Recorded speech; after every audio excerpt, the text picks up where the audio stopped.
3 college football bowl games on the schedule. In a couple hours, the Alamo Bowl in San Antonio, TCU against USC. Right now, halftime in Nashville, Illinois ahead of Tennessee, 10-7 at the break.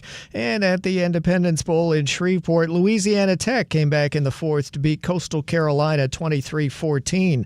Miami will play number 2 Ohio State on New Year's Eve at the Cotton Bowl quarterfinal. Texas Tech quarterback Baron Morton has practiced fully this month. He's out of a walking boot. He'd injured his leg 2.5 months ago. Texas Tech against Oregon in the Orange Bowl quarterfinal on New Year's Day. The Dallas Cowboys cut veteran defensive back Trayvon Diggs. He's battled knee injuries the past 2 years. And Stephon Diggs, Patriots wide receiver, faces a felony strangulation charge after an incident early this month. Denver Nuggets star Nikola Jokic will miss at least a month with a hyperextended knee. I'm Steve DeSager. I've been covering this league since 1987.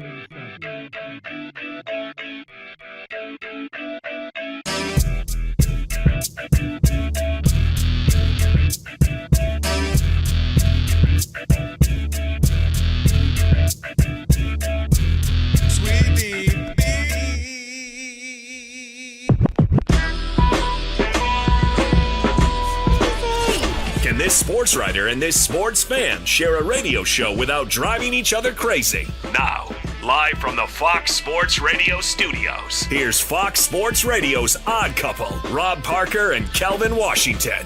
Password. Ack, a dack, dack, a ack. Enter, brother.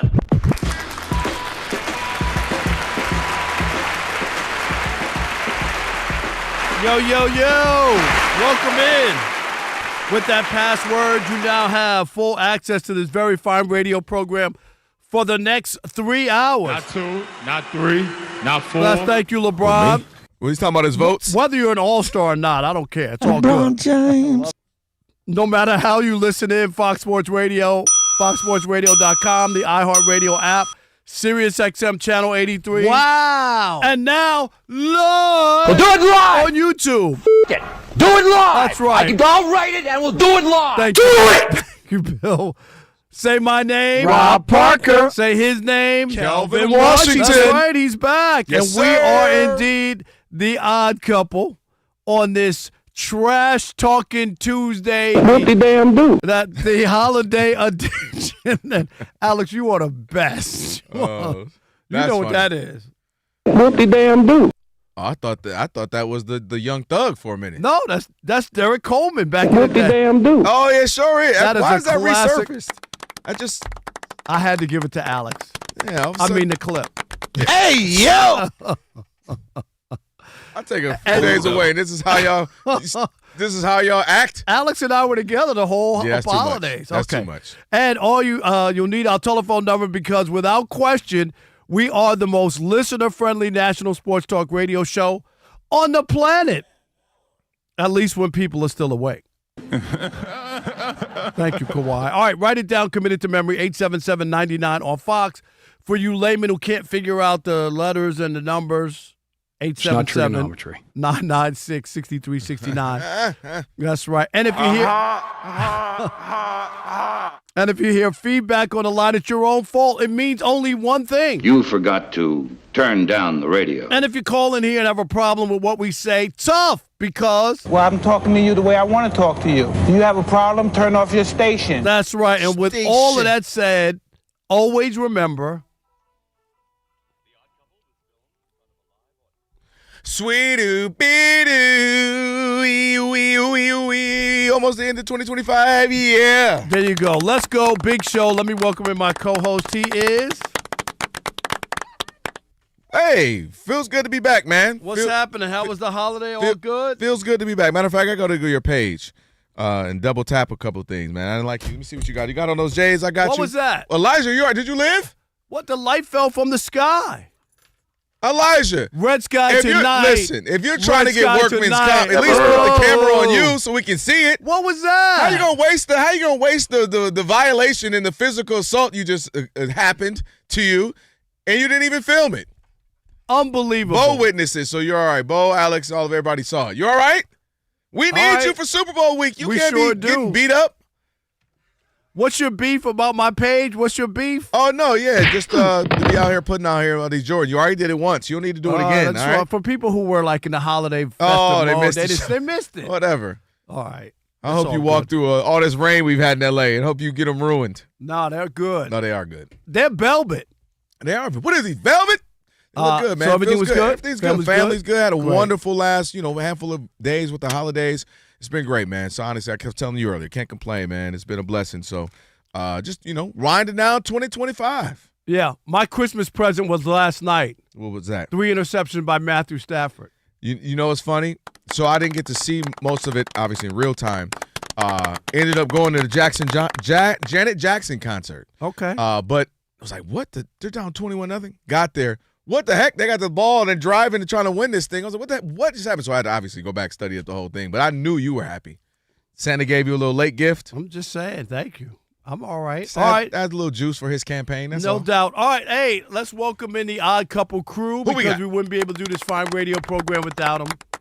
Rob G is our producer. Bud Mexican is Rob G is for real skinny now, Rob. I see it today. Like, for real, Rob. I'm not seeing you for a little bit. Clothes are falling off, right? You got to relax, bro. Bud Mexican is. Can you stop now? Rob, can you stop saying things that are pause-worthy? What? Oh, his clothes are falling off. What? Hey, yo! Well, this is coming from Mr. Pants always falling down. I know.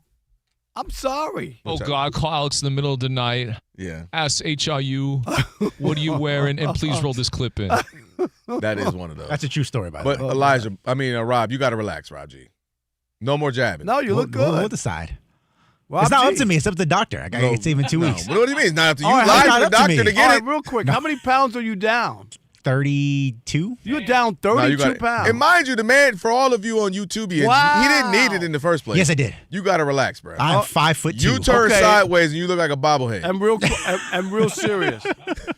Your wife is not happy. No, she's not. I know she's not. No, she's not. Nobody want all that living with all that. You over here just, yeah. She's over here trying to bounce back from 2 kids, stressed out all the time, not sleeping. I'm like, and you took he didn't work out with her, Rob. Let's do it together. He took the easy way out. Right. I know she ain't I took happy the expressway. about it. When my family leaves, I got a couch for you, bro. My goodness. Actually, I got one now. My sister left. You come on over, bro. All right, Steve DeSager's at the anchor desk. He'll keep us updated throughout the program. And, of course, Never heard of him. Elijah. Who? Is he? Somebody checking for concussion protocol. I know. Elijah, he's okay. That lamp fell on his head. He's in the blue tent. Right. And he's Jackson Dart looking. The bad part I'm not is gonna change the way I do digital.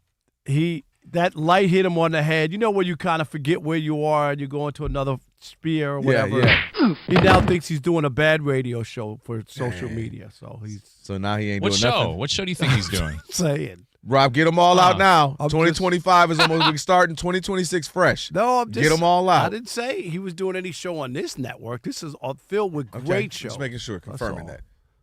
Good to know. Okay. All right. I do want to say that for over 40 years, TireRack.com has been helping customers find the right tires for how, what, where they drive. That's right, ship fast and free, backed by free road hazard protection with convenient installation options like mobile tire installations where they come to you. That's right, TireRack.com, the way tire buying should be. Okay, let's go here. Rob G. The numbers are out. And they're not great. The all-star numbers for one, LeBron James. LeBron James. This might be the worst birthday present in the history of because birthday today's gifts. his birthday, Turned right? 41 years old. Happy birthday to LeBron I was going to James. say 51. Wow. That's 41? Yeah. Okay. Well, listen, depending on the play, he looks 51. There are some plays out there. And that's the only reason I said it. He can't move. And that might primarily be the reason why, for his 41st birthday, he was gifted the first edition of the NBA All-Star Game voting.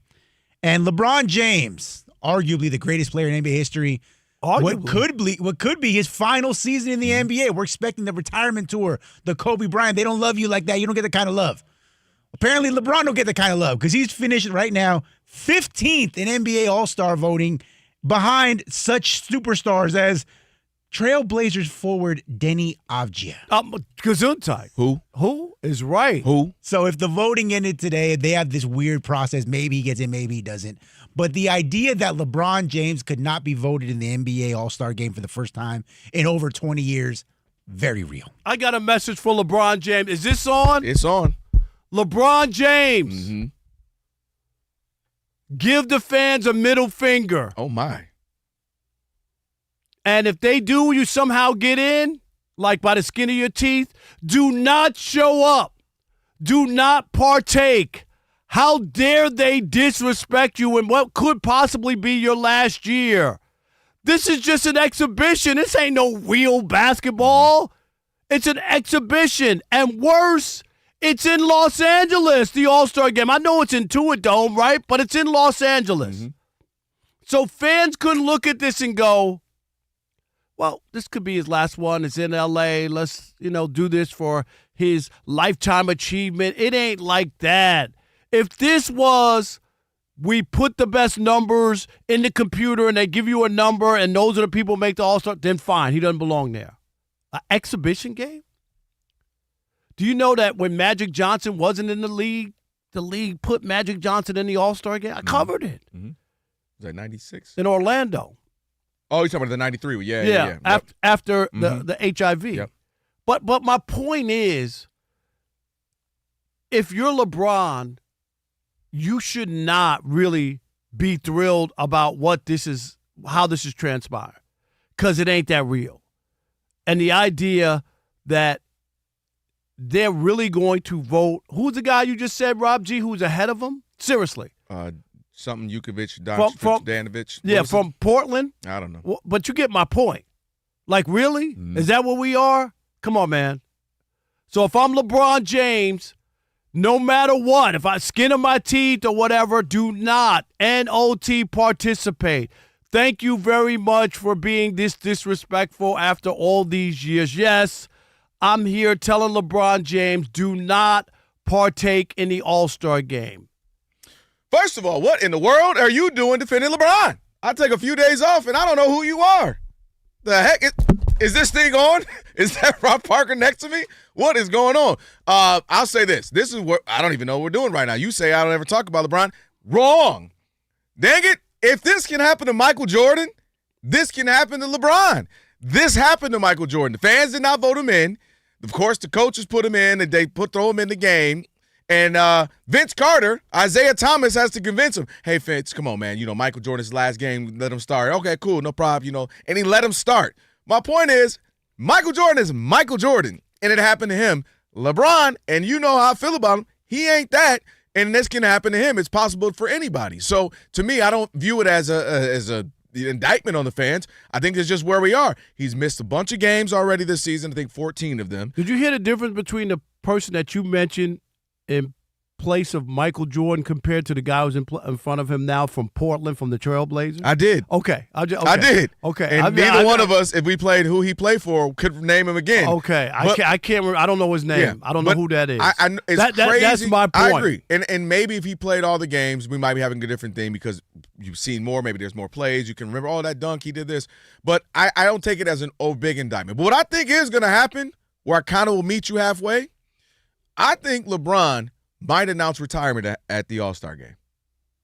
That would be LeBron of LeBron. To go, be a little disgruntled, didn't get voted in by the fans after all I've done for you, 20-something seasons, this is what I am, and then to take the moment. Hey, LeBron, we're not starting, you're not playing the game right now, but what an honor, you're in, the coaches put you in. Interviewing him, so many years, and I could totally see him saying, yeah, I appreciate the fans. We're here to let the young boys do what they do, and by the way, it's good because this is going to be my last one. I can, because it's happening in L.A., because the way the offseason went and the Lakers and him having some, little disagreements and all that, knowing the future is Luka, dang it, the fans are saying, we'd rather have Austin Reeves than you, or we'd rather trade you to go get such and such. I could see LeBron making this moment, I'm going to take a moment. You don't want to give me this moment? I'm going to take this whole entire All-Star moment in L.A. and announce that. That's what I can see happening. I think the best way for LeBron is to snub everybody, the NBA, the fans, all this other stuff, to let them know that I see what you've done here, the idea that this could be my last All-Star game, and I'm still playing at the numbers that they put up, that he puts up. Yeah, that you guys those are All-Star numbers. Okay, the numbers. This is what these numbers. I'm still doing it at a high level at this age. Whatever you want, which one is it? I mean, and I just think that to me, rather than going along with it and kind of going there as a parting gift and a tail tucked between your legs, is totally different than because Michael Jordan was on the Wizards, a bad Wizards team. You know what I mean? That didn't even make the playoffs the 2 years he was there. LeBron's on this team with Luka. Look at the numbers for Luka. Luka's in the top. Of course. He's going to be a starter. So those same Laker fans decided not to vote for LeBron. Well, get it the other way. They decided to vote for Luka and Austin Reeves. No, but they decided they could also vote for LeBron as well, and they decided not to, okay? And the other part is we're all his minions. We're all these people who they won't wear his sneakers, but they'll die at the barbershop about LeBron James. We're those people that he would be so far down. He's still viable. I remember last postseason. I wouldn't want to see LeBron and Luka. I'm telling you, out west.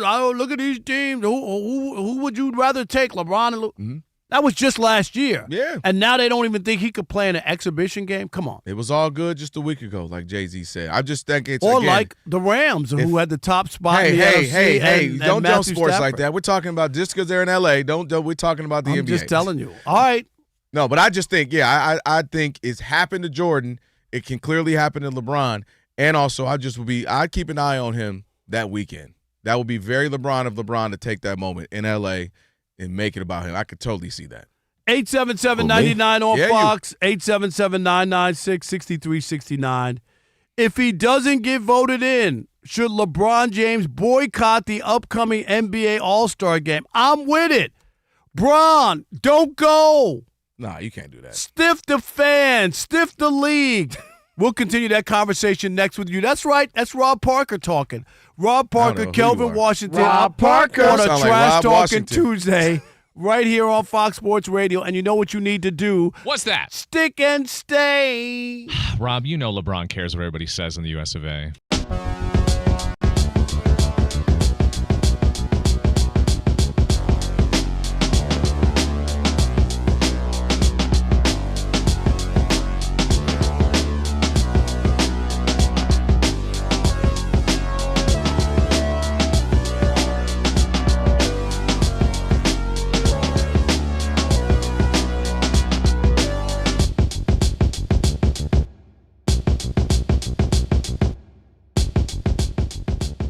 You got to play who's on the schedule. Yes. I'm not knocking it. I'm not. You know what I'm going to say, yes. But when I do a deep dive and I'm trying to decide who's going to be the MVP, go back.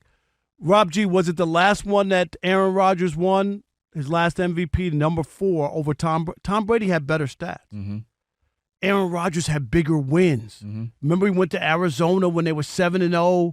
He went there without Devontae Adams and they won on the road. Yep. Like he had wins like that where you look and go, wow. Mm-hmm. Where Brady had more touchdowns and more yards and stuff, and people didn't just go for that. Like, he didn't have those kind of signature wins. Yeah. And that's what you're looking at. And against the best team, you just said it, no touchdowns and 1 pick. Yeah. Even though they're 1-1, wasn't him when they won the game. No. Yeah. And so when you look at those stats, that's kind of, I'm going to be honest, it's kind of where, like, when they put up Matthew Stafford's numbers and they say, oh, he's 7th in this, 10th in that. They look great. Yeah. Right? Look great.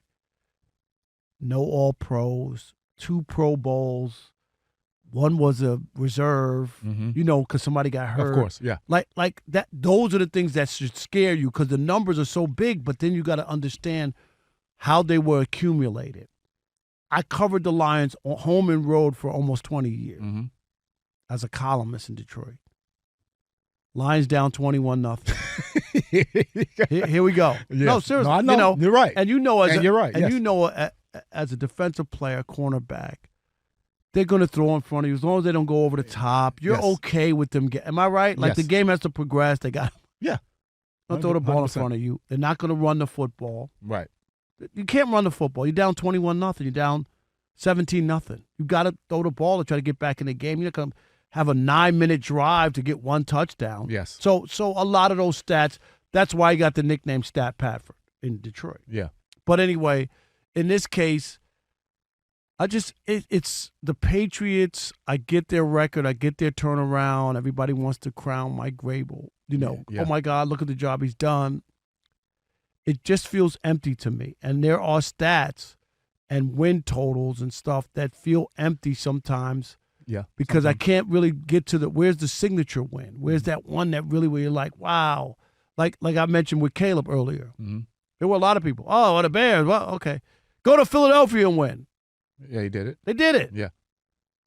And those are the ones where you look. And then when they beat the Packers in that fashion, you know what I mean? In that style, you're down by 10 with 2:05 to go, and you win the game in overtime. Mm-hmm. People don't forget that. Those are those moments, and that's what I'm saying. Drake May and the Patriots, for all I know, they're in the witness protection program.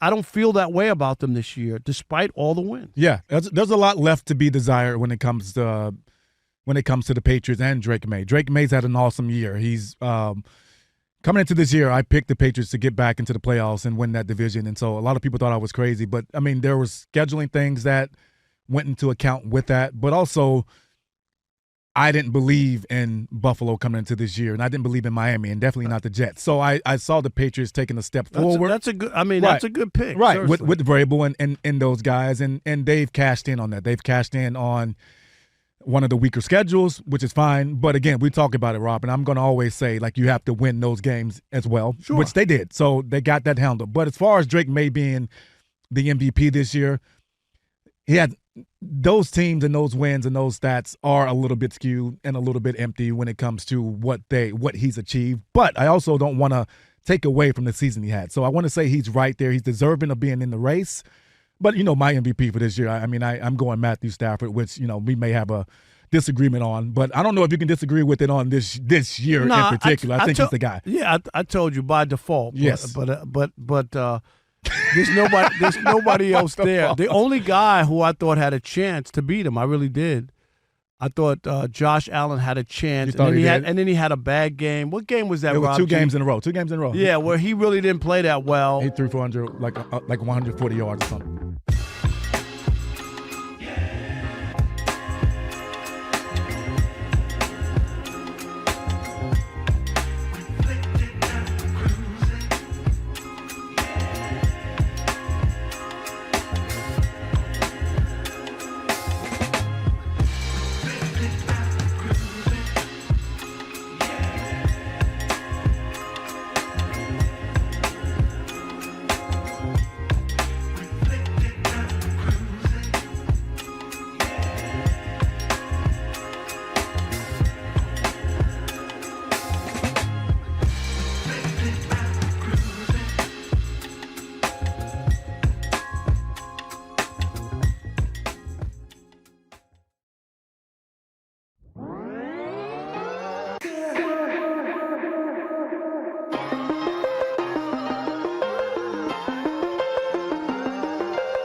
Angel by my side. What? That is right. to you. That was in Your Burger is King. This is Your Burgers. Your Burgers King. Yeah, I can't believe you had me ruin a Sade song. All right. Talk about that. 877-99 on Fox. That's right, 877-99 on Fox. Be sure to check out the brand new YouTube channel, by the way. We're sitting here. You can see our ugly mugs. Go to YouTube. Search Odd Couple SFFSR, Odd Couple FSR. When you're there, subscribe, like, share, comment, all that good stuff. Rob G will read a few throughout the day. Ephraim Salaam on the way in about 5 minutes or so. Here goes the best part of the bridge. Oh, come on. Woo! Let's take some calls, Rob.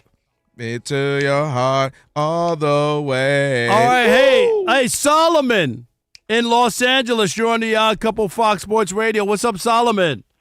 Hey, man, I'm good, man. Happy New Year to you, Thank both, you. and a healthy one. Thank you, brother. Appreciate you too. You know, thank you. I appreciate that. I understand your feeling about LeBron boycotting the All-Star game. Here's the problem with fans. I'm a Laker fan since the West Raiders days. You have to delineate between the person and the player. As a player, LeBron is still relevant. Thank God the Lakers have him now. With Reeves going down, they'd be completely in the toilet without him. Does he deserve to be an all-star? Absolutely. You may not like him off the court. I'm not real thrilled with him either. But as a basketball player, the man deserves to be in the all-star game, period. It's an exhibition, Solomon. It ain't even for real. It's an exhibition. And that's why I'm saying if I'm LeBron, I'm going to give the fans a middle finger. That's what I'm going to do. Hey, y'all, thanks for call. rocking with me for 20-something years. But blank y'all now. Come on, LeBron. You can't be like that. One time it don't go your way. You can't do that, Rob. Come on, Rob. Tony in Rob DC. Washington. You're on the Odd Couple You know Fox who you Sports are right Radio. now. What's up, Tony? I almost drove off the road hearing this. First up, Fat Boys break up, and now my man, 50 grand, Rob Parker, Queens, New York's finest, is taking a stand. Rob Parker, you need to stop. Right. This is the same LeBron James that told Cheryl Miller, throw my name in the dunk contest next year, and never showed up. This is the same LeBron James where Larry Bird gave an impassioned speech to the East locker room. Hey, you guys, let's go out here and put on a show for the fans, and rolled his eyes and then proceeded to have a damn Space Jam score with Larry Bird and Dr. J sitting on the sideline. This is the same LeBron James that didn't even dress out last year. And now you want him to give the fans the middle finger? He's not even the main character in his own team anymore. He is a guest that has overstayed his welcome at the family house. Okay? Get out. No way. No how. There you go, Tony. Hey, I'm not going to be first the Fat Boys break up. I know. I'm not going to be mad at you. Your take is fine. I'm just saying, the guy from Portland, Rob G, what was his name? Because I don't know who that is, but he's ahead of LeBron. Really? Is that what we're doing? That's all I'm asking. I'm not familiar with your game. I'm sorry. Forgive me. I'm not familiar with your game. But I want to ask you a question on national television. Tim in the Inland Empire. My man, you're on the Odd Couple Fox Sports Radio. What's up, Tim? Odd Couple. What's up, guys? How are you? Yo. I had to call when we're talking bad about LeBron. It's an annual thing. Listen, Rob, you are so wrong. Nobody want him there. How you going to boycott something that you wasn't invited to? You ever heard of that Chris Rock joke when he hosted the Oscars about when they boycotted Oscars So White? He was like, Jada said, oh, I ain't going to go to the Oscars. He's like, it's like Rihanna telling me, oh, I'm boycotting Rihanna. Rihanna don't want to be with me. So what kind of boycott is that? All right. Hey, keep my wife's name out your mother-loving mouth. All right? You better be careful. Will Smith going to come see you. Exactly. And, dude, where's that middle finger going to be seen? You can't even get inside the club. You hate from outside the club. Nobody wants him there. That's crazy. Oh, wow. Man, dang. This is why people be feeling like bump the fans, because look at all that. After all I done for you, huh? This is how they treat me? All right, Ephraim Salaam on the way right now. Steve DeSager has one of your last few updates of 2025. What are you talking about? There's another day tomorrow. I'm saying with the last few, we're getting closer. We do have 3 college football bowl games going on. USC, TCU, and San Antonio in an hour and a half. Right now in Nashville, it's early third quarter. Illinois 10-7 over Tennessee. Louisiana Tech was in Shreveport beating Coastal Carolina 23-14. Update, Illinois just recovered a ball in the end zone for a touchdown. If it counts, 17-7 is the lead over the Vols. Coming up Wednesday among the many games in Tampa, Vanderbilt, Iowa. Texas Tech quarterback Baron Morton has practiced fully this month. He's out of a walking boot. He'd injured his legs 2.5 months ago. Dallas Cowboys cut veteran defensive back Trayvon Diggs. He's battled knee injuries the past 2 years. Patriots wide receiver Stephon Diggs faces a felony strangulation charge after an incident early this month. He's also charged with misdemeanor assault. The Steelers are optimistic the pass rusher TJ Watt can play Sunday night. Pittsburgh tight end Darnell Washington had surgery on his broken arm.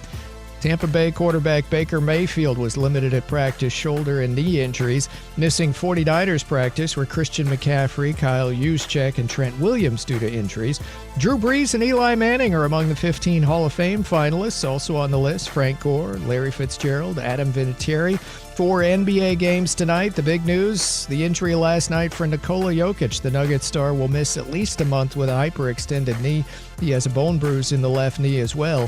When Jokic doesn't play, Denver's record is 13-23 over the past 5 years. The Angels and third baseman Anthony Rendon reportedly restructured the end of his contract. The Angels are signing reliever Kirby Yates. Back to you. Thank you, Steve. Appreciate it. It's the Odd Couple, Rob and Kelvin on a Trash Talking Tuesday, which, by the way, will be coming up in next hour. Looking forward to seeing what you guys having coming up for that. Then we have Shekel City Play of the Day coming up a little bit later on as well. And, again, check out the YouTube channel. We are there right now, simulcasting live. As always, you can just join us. Go to Odd Couple FSR YouTube, and then you'll get it there. Before we get to Ephraim in a few minutes, how was the holiday? I didn't get to see you in the last little bit. Everything been good? Yeah, we got him? No, we got some more calls, too, on the LeBron thing. So we could get there. LeBron James? Let's take a couple? Yeah, let's do it. LeBron James. Let's do it. LeBron James. Let's do it.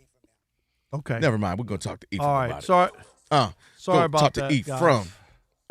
Talk to Ephraim, former NFL offensive lineman, blah, blah, blah. You know what he is. Fox Sports Radio Weekend host Ephraim Salaam. Happy holidays, brother. What's happening? What tree Happy is up holidays, now? brothers. The What's menorah, the tree. What else do you have? The Kwanzaa. We do Chris Mahana Kwanzaa, so we got it all. Chris Mahana. That sounds like a woman I knew in Hawaii. Hey, yo! I'm sure. Chris Mahana. I can't even. Mahana Kwanzaa. That's what Chris I'm saying. Mahana Chris Kwanzaa. Mahana Kwanzaa, yeah. No, I definitely went to high school I was with on her. the Odd Couple cruise. Yeah, Is that right? Yeah. I definitely went to high school with her. Any thoughts on the All-Star game? Put a little button on it for us. We were talking LeBron not getting voted in right now. He's 15th. The way it'll shake out with these two, remember the two different teams they're doing, and he'll probably make it. But just your thoughts. Rob said, give him the middle finger, Rob? Yeah, he should give the fans the middle finger. That, like, really? Like, I'm not going to be here. It's in L.A. This could be my last All-Star game. It's an exhibition. I mean, come on, really? I say he's going to play and he's going to accept the invitation once the coaches get him there, and then he's going to announce his retirement. Well, I don't know about all that, but what I do know is it's USA versus the world, right? Yes. The USA in trouble, brother. Oh, man. Oh, my goodness gracious. You ain't lying. Oh, we're in trouble. I don't care who on our team. It's a bunch of old dudes and a couple young guns, but they done put Nikola Jokic with the knee hyperextension. That changes things a little bit depending on how he is, how healthy he is. But you look at Shea, you look at the world, Giannis, oh my God, good Lord, all the MVPs, all the MVPs the last 7 years. 5 years. Right. For the last 5 years, the top 3 MVP players will be playing against the U.S. Old Steph, old LeBron, Wemby, old KD, old everybody. So good luck to us. I bet they play hard this year. Well, they want to be. You ain't got no hope. You ain't got no faith. They want to be embarrassed. You see what Phillip Rivers did? Hey, 40 by 40. Yes. We saw the wobbly football. Let's go here. Last night, I mean, really, the Rams' season has blown up in their face. Yeah, 10 days ago, Ephraim, they were the number 1 seed in the NFC, and Matthew Stafford was the greatest thing since sliced bread. They were up 30-14 in Seattle, right? That was they were going to make their statement win and all that with so much riding on it. They blow that game. They go to Atlanta down 21-0. Stafford with 3 picks, all that. Just what do you make of where the Rams are? And now their road to the Super Bowl that looked very bright 10 days ago looks very murky. Yeah, it looks very murky, and it's uncharacteristic of a Sean McVay team. Matthew Stafford, just to come down the stretch and just falter like they've been faltering. I mean, like you said, 3 weeks ago, the Rams were the toast of the town. And now if they're going to get to the bowl, they got to work. They got to work hard. Not to say they can't do it, but they got some things that they need to fix up, like the turning it over. You can't turn the ball over like that. Atlanta came out with something to prove. Bijan Robinson put the world on notice, like he is that guy. And Kirk Cousins wanted everybody to know, I'm not done yet. Right? These guys are playing for positioning next year, and Kirk Cousins is playing for a job. Atlanta owes him a lot of money still, but he's letting them know, look, you're Michael Penix Jr. We don't know what's going on with his knees on the third ACL surgery. You're already paying me, so let me go out here and do my thing. And he's played well. I think they won 3 in a row. Yep. The last 3 games, and I would presume that they're going into this final game and they're going to want to win. So anybody playing, I forgot who do they play this weekend coming up, but that's going to be a tough out for whoever that is. And I hope that team doesn't need playoff positioning. I thought the Falcons cut out their appendix. I mean, here you go. Here you go. They play. I'm going to pull this up. Okay, go ahead. Okay. There's a bunch of different conversations too. Looking up, we were talking about this last week. You got some huge games coming up. I know it's early as Tuesday, but you got Steelers, Ravens fighting for that division. DK Metcalf, a lot of people mad at him. You know, you going up in the stands, now we don't have you for 2 games, including this one. What do you make of this one? Who do you see coming out, and maybe who needs it, obviously, to get in the postseason, but more so long-term? Well, I think long-term, I think the Steelers need it more so than the Ravens, because we're not sure. Is Lamar Jackson playing? We don't even know. No, we don't. Right, so if he's not playing, then you scratch that off the list. Lamar needs playoff wins. He needs to be good in the postseason. He hasn't been good all season. So if he were to get into the postseason and make a deep run and make it to the Super Bowl, you can erase a lot of wrongs. For sure. You can erase a lot of wrongs with one big right. But for the Steelers, they need it. I think they need it. I think this is what they brought Aaron Rodgers there for. They need to get into the playoffs, but they also need a playoff victory. And DK Metcalf, that's an understatement of how important and impactful his idiotic gesture was. Look, and I know DK. I love DK. He's a good friend of mine. But you just can't do that. You can't. And what happens is when you're playing a team sport and you do something selfish, no matter what it is, it has direct ramifications on the team. They win that game this past weekend if against the Browns, if DK's there. I mean, there is no other target on that team. That's a big loss. Yep. To throw a 50-50 ball to for all the marbles. It's just not there. It won't be there next week. So unless that defense gets the Steelers defense gets really good and being able to stop King Henry, because they just going to give him the ball no matter what. Mm-hmm. They just going to feed him the ball and say, hey, man, we're going to ride your back, especially if Snoop Huntley is the quarterback. And so the Steelers need this more. Mike Tomlin needs it. I think DK needs them to get into the playoffs so he can erase everybody's memory if he goes into the playoffs and helps them get into at least the divisional round of the playoffs. So for me, the Steelers need to really do this. I think Aaron Glenn should be fired with the Jets, and I'm dead serious. I thought what their performance this past week was embarrassing. It's awful. It's awful. It is embarrassing. Ain't no denying that. Was embarrassing. And I said the same thing, and you know I've said this all year. We both agreed. I didn't think Pete Carroll should have gotten that job in Las Vegas. Another guy who should be fired. Awful. The Raiders. They don't do anything right. The Jets don't do anything right. I just don't understand how teams can be that bad. I'm not saying they should win the division or something, but be competitive. Right. You're right. And those games have been not very competitive. The Raiders, Max Crosby's pissed off. Their best player. Yes. And for the Jets, I just don't know. The worst thing they did was fire Robert Saleh. That's the worst thing they did, because at least the Jets showed up and they played hard. Now, Robert Saleh and the Aaron Rodgers experiment, that didn't work, but Robert Saleh was one of those coaches that was changing the culture, and they were playing extremely well with their young team under Robert Saleh. I don't know if Aaron Glenn is the right guy, but I'm pretty sure they're going to give him one more year to see what he does in the draft and to see if he can put a viable team out there. But it's disrespectful to the league. It really is. And speaking of disrespectful, the Phillip Rivers thing never sat right with me because the one thing I hate about your league, Ephraim, is the cronyism, the nepotism, and the stuff that goes on. What the league is built on. I know, and it's awful. And I've said this to Kelvin a million times. It's something that really bothers me because a lot of those opportunities aren't given. If a brother gets hired as a head coach, he can't hire his whole family and all this kind of stuff. His friends. And his friends and whatnot. They would not allow it, but you go look. Pete Carroll's son's on his staff, Bill Andy Belichick Reid, Bill Belichick's kids, all that stuff. Who's the coach? I always forget his name with the Kansas City Chiefs, who didn't even play football. My God, Rob G.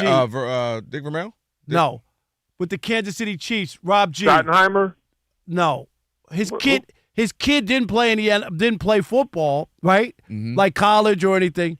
Todd Haley. And he made it. Todd Haley, but his dad was a big-time executive in the NFL. He became an NFL head coach, never played high school football, never played college football. It happens, man. Seriously. It happens.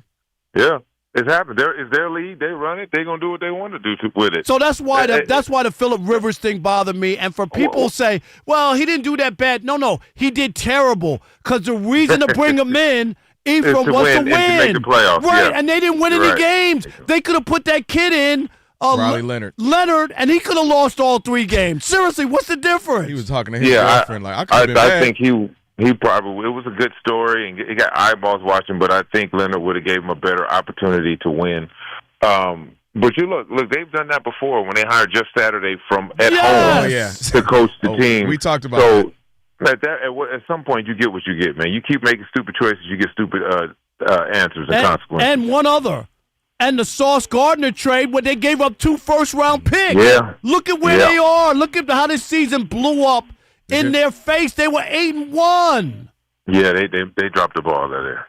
They dropped the ball. What's crazy is, too, in that division now, the Jags are the toast of that division, and the Texans, who have won 8 straight, the Jags have won 7 straight. Crazy. You talk about the last crazy 9 weeks or so, what we would have not saw happening before that. All right, Ephraim, appreciate you, man. Thank you, my man. Brother. Happy New Year. You too. No doubt. All right, on the way, Shekel City plus play of the day. We will do it next. It's the Odd Couple, Rob and Kelvin on a Trash Talking Tuesday. Stick and stay. Oh, look at Kelvin feeling himself in I the am. US Took of a A. few days off. Got a little extra energy.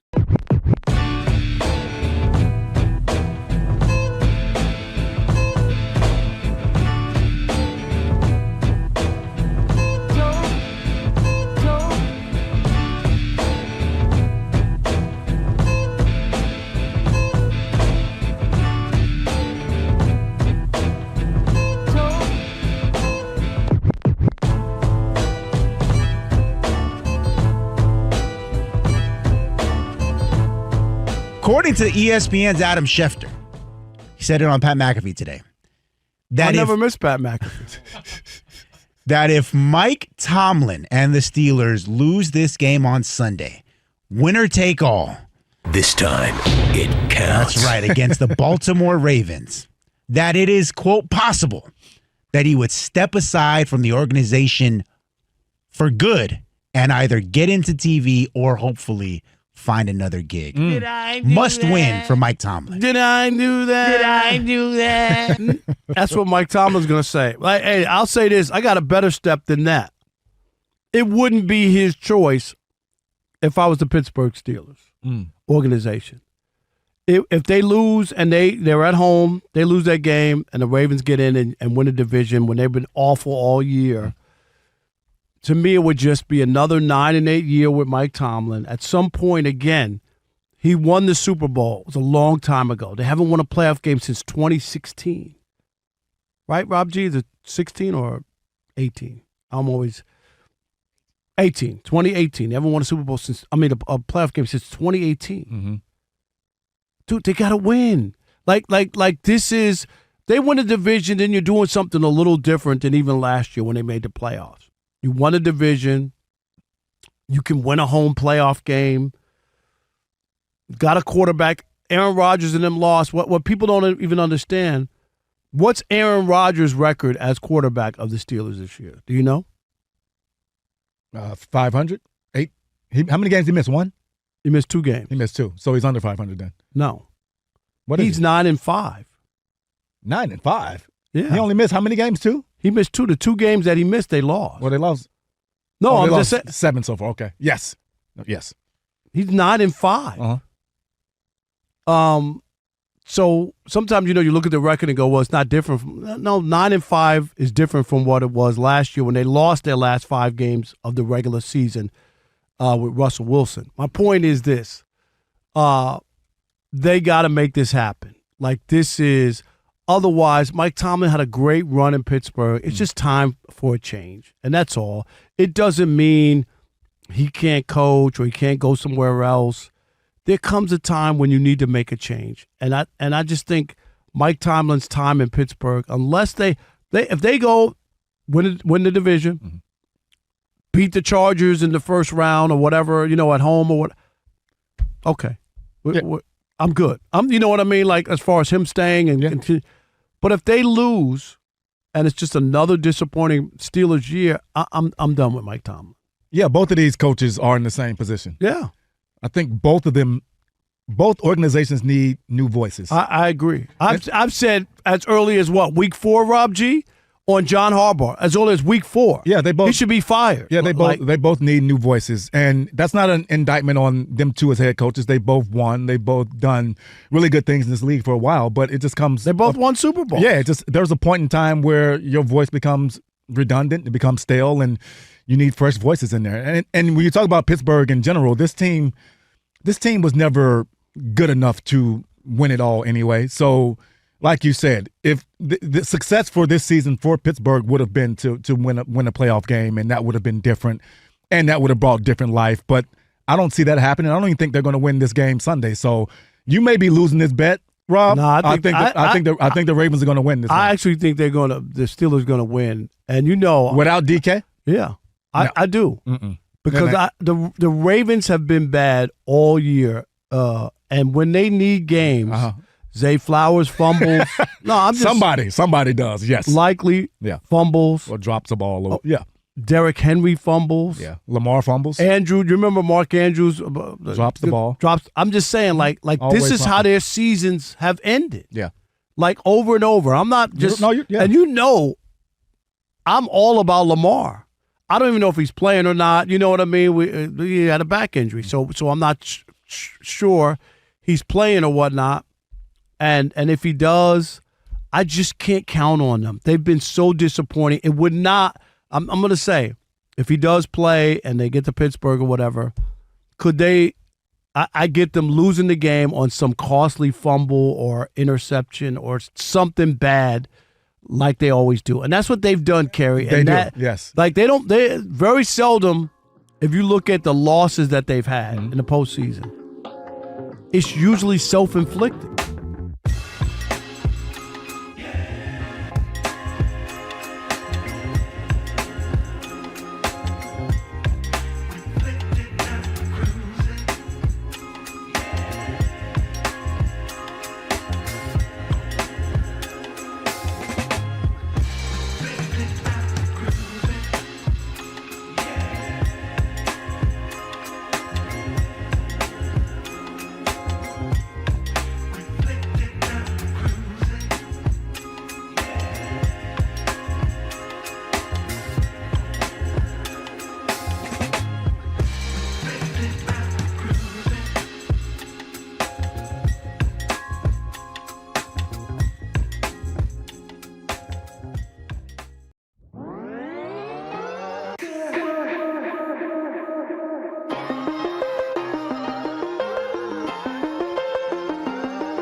He's Rob. I'm Kelvin. Now, this is a banger right here. Oh, yeah. Come on, man.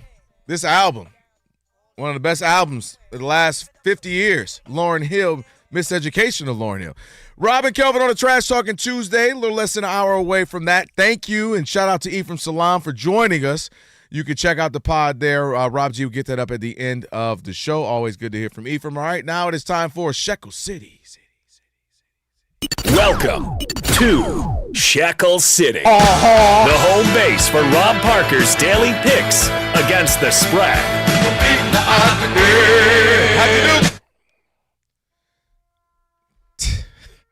Dang. Oh, God. See, Oh, my for glasses, the 2 or the 3-piece? My glasses are filled up with water. Oh, God. Dang.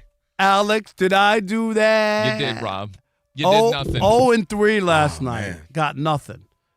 I don't know how the Rams -7. That was just, You picked the Rams. Well, I mean, it was the Falcons. I'm not That's mad why, at you. Yeah. you know, come on, man. Yeah. Like, don't make it like I'll be picking teams because I Yeah. looked at that and I was like, I can't do it. All right, here now we go. you're never going to pick Stafford in the You Rams. know that. Whoop-de-damn-do. Thank He you, has ruined it. DC. Right there. Whoop-de-damn-do. Whoop-de-damn-do. All right, here we go. My best bet. I'm taking the Pistons -2.5 here in Los Angeles against the Lakers. Did you hear that, Yeah, Kelvin? you are- So yeah. I already backed I don't know LeBron who you today. are.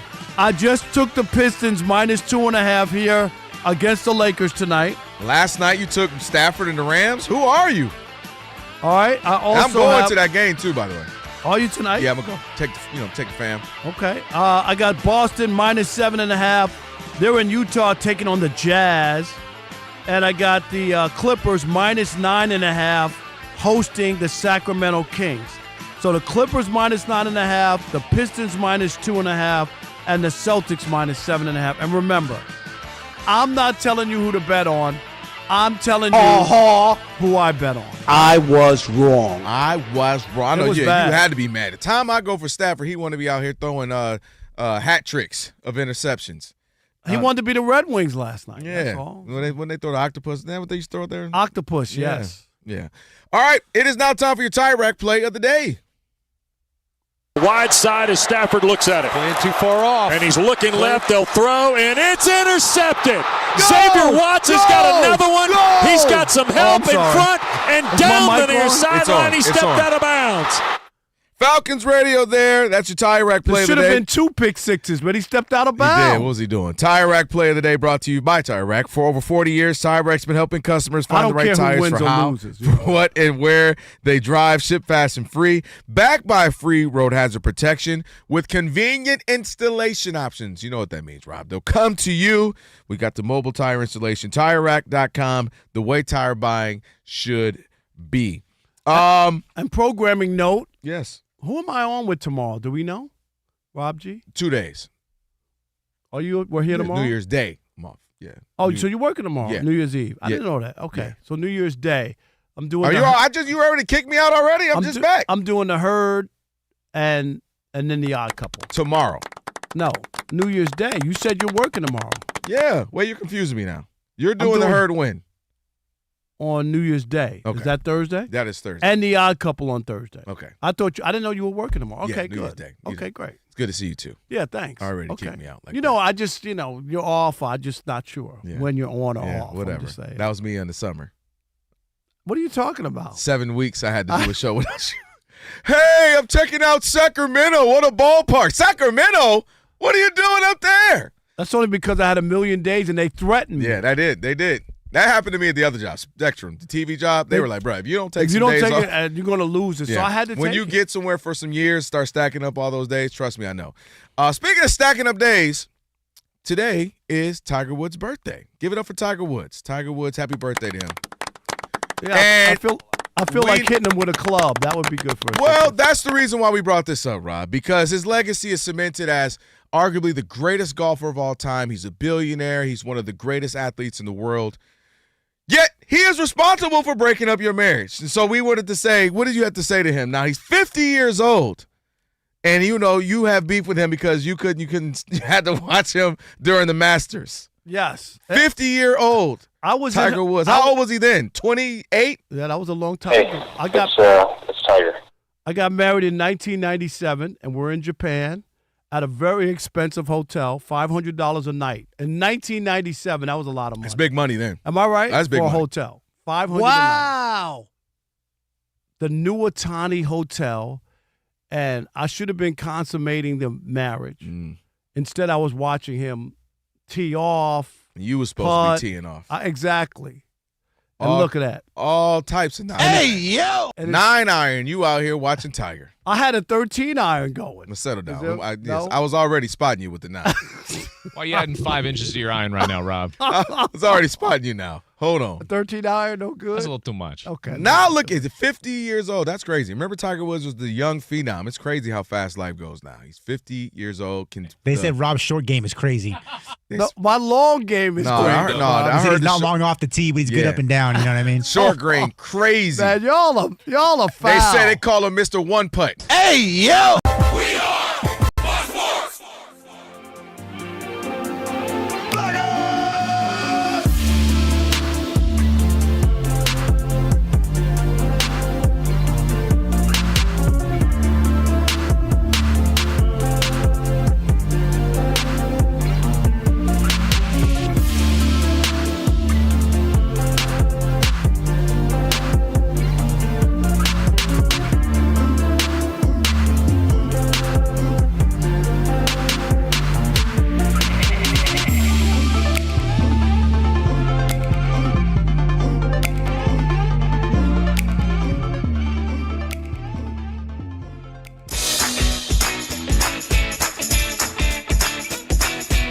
It's the Odd Couple. You know what time it is. It's your boys. Let's get it. The Odd Couple is fun. Check. And informative. Check. What's up, America? You want to talk sports with 1.5 of the best-looking guys in the game? That game was incredible. You are wrong. You'll be king of the water cooler. What's it like working with Rob? Rob in his mind is like Chris Rock mixed with Richard Pryor, so I'm running out of fake laughs. Ha ha, Rob. Rob is very passionate. Son, you ain't ready for this. Well, I don't have BS in my game. I'm straightforward. I'm honest. You say Brady's the greatest quarterback of all time, but Eli Manning beat him twice. And, of course, it doesn't hurt that I'm right most of the time. Kelvin is the nice guy, wants to make everybody feel warm and fuzzy. You done? Let me tell you the truth. I bring the energy, a youthful energy. Rob's not gonna see this, is he? And I bring an honest opinion. Michael Jordan, I can't take it anymore. I need a break. I'm gonna go play baseball.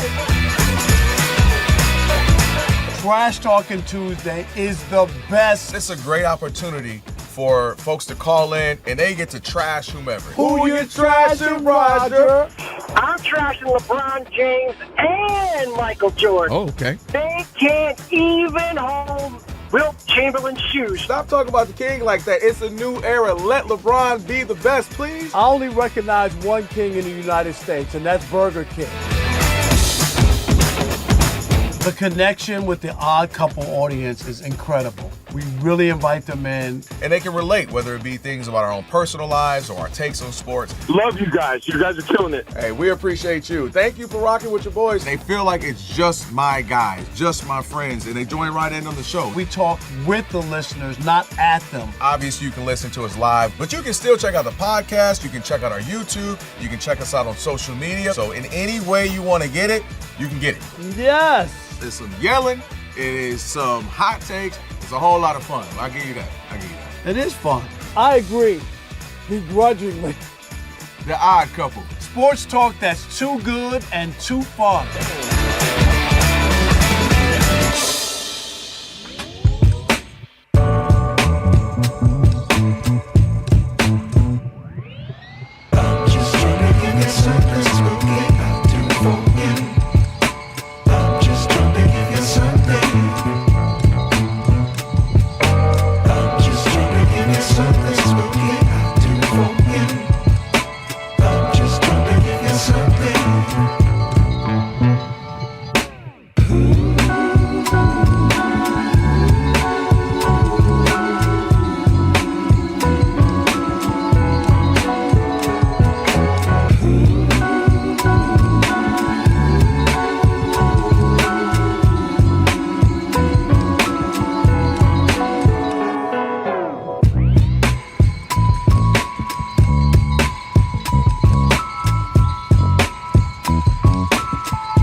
They've just ended the third quarter of the Music City Bowl in Nashville. Illinois is leading Tennessee 24-14. Vols with only about 100 yards passing so far. In an hour, the late game, the Alamo Bowl, USC against TCU. And it was Louisiana Tech in Shreveport beating Coastal Carolina with a fourth quarter comeback 23-14. Northwestern's new offensive coordinator is Chip Kelly. The Dallas Cowboys cut veteran defensive back Trayvon Diggs. Denver Nuggets star Nikola Jokic will miss at least a month with a hyperextended knee. He has a bone bruise in the left knee as well. Hawks center Kristaps Porzingis will return from illness on Wednesday. Philadelphia at Memphis about to start one of 4 NBA games tonight. In men's college basketball, halftime at number 12, North Carolina. Tar Heels lead Florida State 40-34 in their ACC opener. 5 NHL games tonight. I'm Steve DeSager.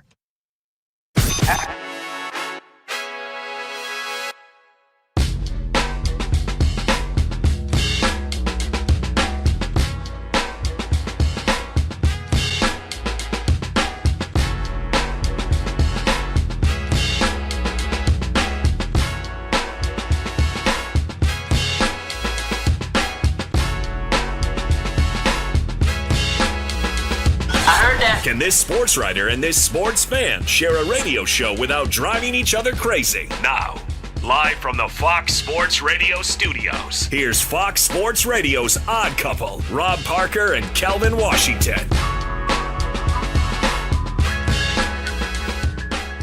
Hour number 2 on a Trash Talking Tuesday. That's right. Your chance to trash anyone, anything in the world of sports. You get 30 or 40 seconds to do so. We will not NOT interrupt you. And all those people are like, I don't know why they call into the Odd Couple if they don't agree with Rob. Rob hangs up on them. Wowsy, woo. Is that what they've been saying? Yeah, I've been saying. Tell them you said I ain't wishing you Merry Christmas. Tell them that. That's right. Tell them, Alex. And be sure to check out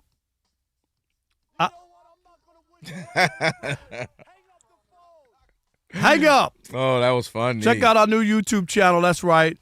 Do it. You can watch us live right now. That's right. Simulcast on the radio and the YouTube with the video of the two of us. Just search Odd Couple FSR on YouTube. Again, that's Odd Couple FSR.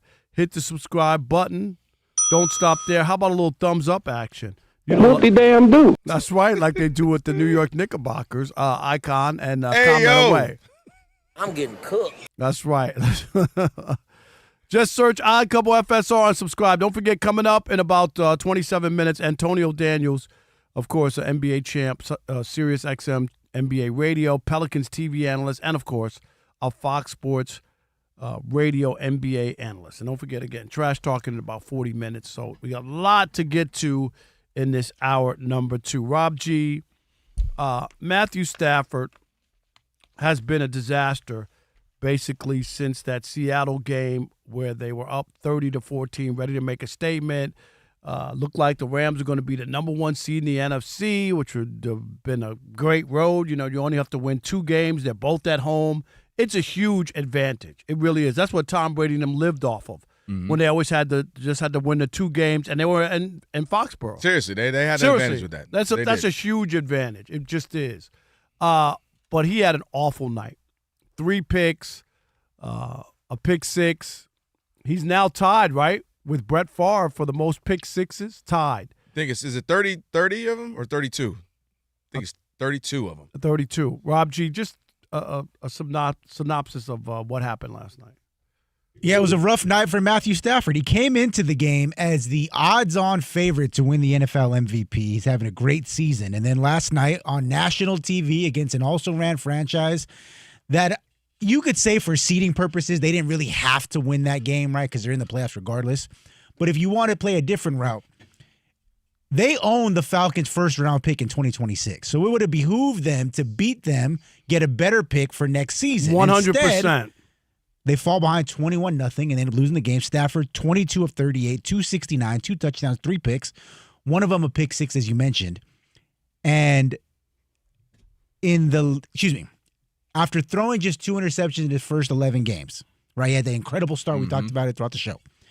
Stafford has now thrown 6 interceptions since week 13.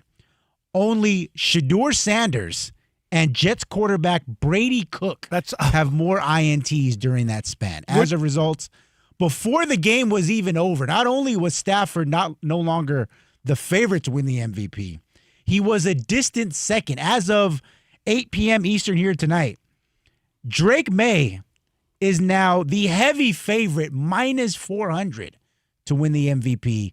Stafford may have cost himself some hardware last night. I think he cost himself hardware. I really do. The way you finish is very important, and even though, like again, it's the Falcons. It's not like the greatest game. Like the situation was the greatest, but coming off of that loss to Seattle, these are national games that people are watching. You know what I mean? Not just people in L.A. who watch them closely, but these are national games. And then to see the 3 interceptions. Okay, you could have had one pick, you know what I mean? Right. 3 is a really bad night, especially with his history and whatnot. And he was bucking a lot of odds for a guy who had never really been considered, right, for All-Pro, right? He's played a long time in the league. He don't have any of those accolades. I think Rob G, 3-time Pro Bowler, including this year, and 2 of the 3 might have been in reserve roles where he took over for somebody, right? 2 of the 3. Maybe one was, but or is it 1-1, Rob G, before this year? It might have been, but I don't remember. I know he definitely was a reserve filling in for somebody in one of those years. But anyway, and then here's the MVP trophy like on your lap. You could have just played regular, not great, right? Regular, because he had piled up so many numbers. He's been bad. And that loss to Seattle, if you go back and look at that fourth quarter, I think they had 3 straight 3-and-outs. Like, seriously. Mm-hmm. So people look at that. They look at what he did last night. And I think even the people like me who don't put that much stock, I don't have a vote in the Patriots schedule or whatever. What did he do to a bad team? He destroyed the Jets. He had a perfect passer rating, Rob G, right? Perfect. 99.8. And here's this guy in Matthew Stafford who's had this great season against a bad 6-9 Falcons team going nowhere fast. And instead, you turn into stinker. I think he hurt himself. I think he could hurt himself without a doubt. I don't think he cost himself the MVP. I still think it's his. I think it's close if Drake May is around. But honestly, a couple of things still working in Matthew Stafford's favor. Some things working against, I think, Drake May. I'll start with Matthew Stafford. I do think the way he bounced back and got back in that game actually helped him in the sense that, all right, you were down big, 21-0. You were able to fight back.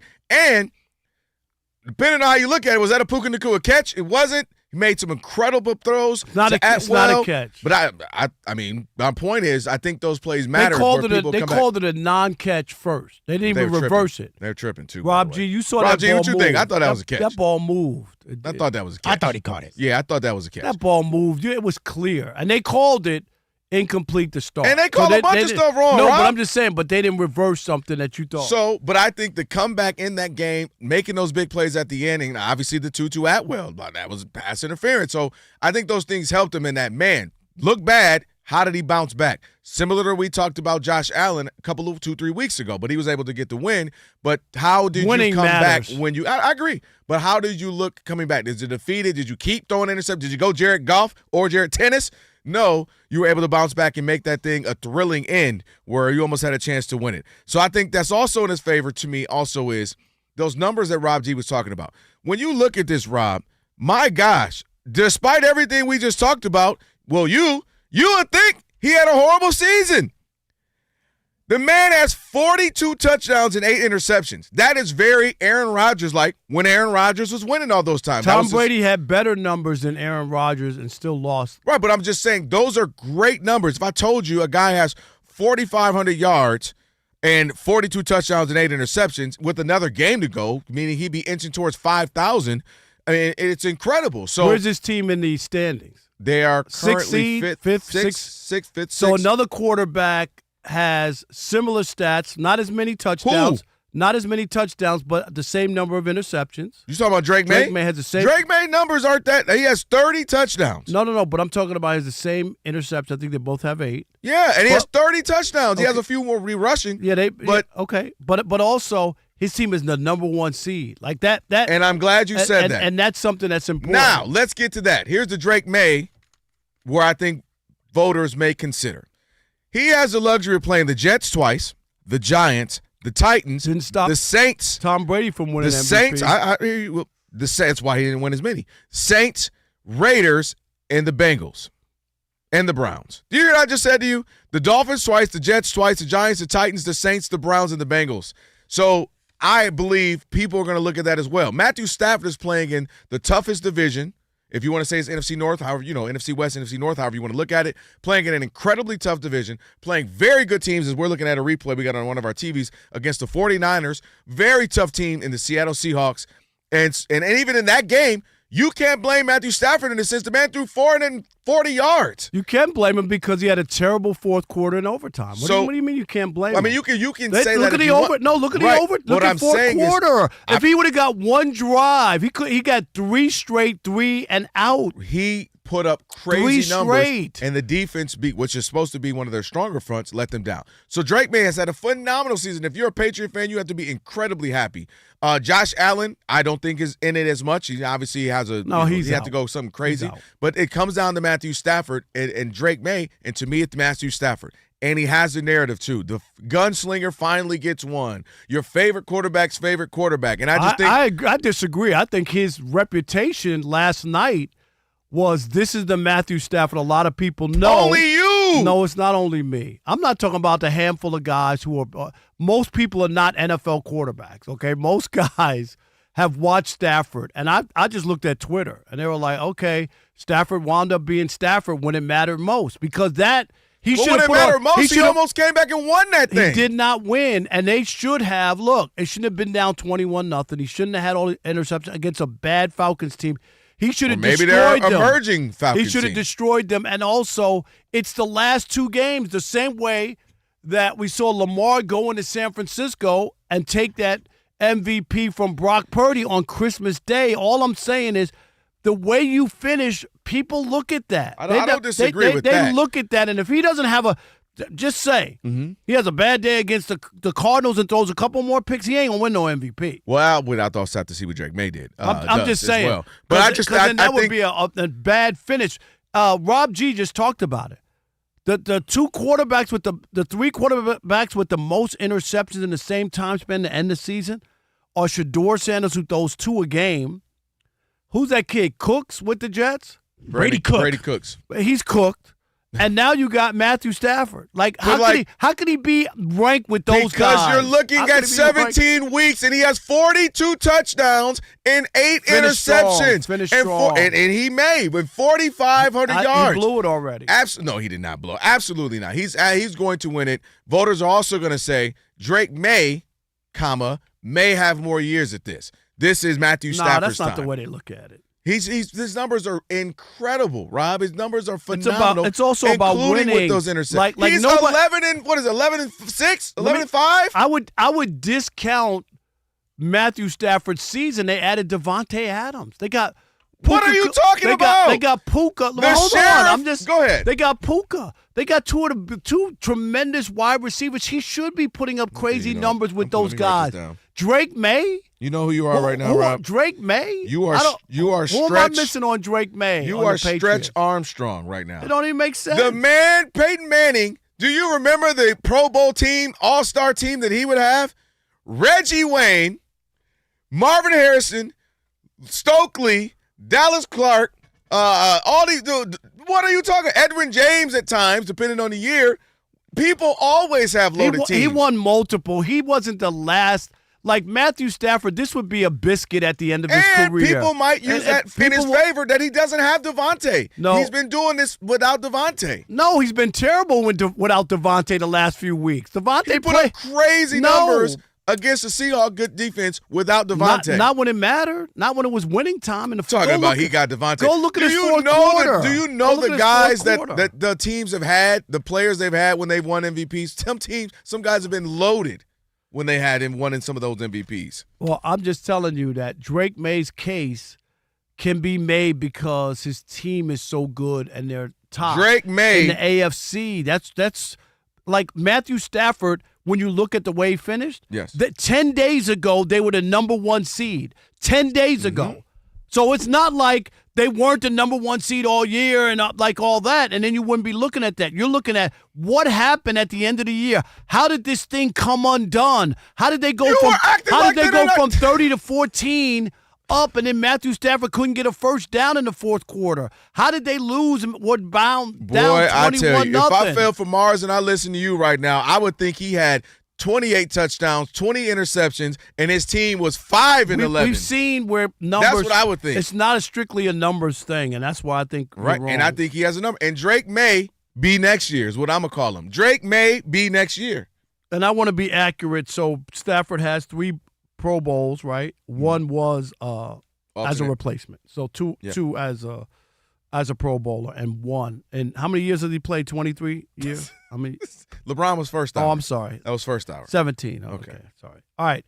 An NFC team is already looking to replace their young franchise quarterback. We'll get into that next. Rob G, that's a good tease right there. Did you write that or did Alex? You wrote that? Alex. All right. No, I thought you wrote it. By the way, I told my wife my favorite thing we do. What's that? It's simple. It is simple. As soon my as I get favorite the text. we do. And then I told her, you grab your glasses. It's simple. Where are my glasses? Yeah, where's my glasses and where's my phone? All right. It is the Odd Couple on a Trash Talking Tuesday. You like the pregnant pause, Alex? Right here on Fox Sports Radio. What are you, Stephon Diggs? Pregnant? I don't have 6, though. Right. Hey, yo! It is the Odd Couple. You know what you need to do. Stick and stay. I'm not touching that in the US of A.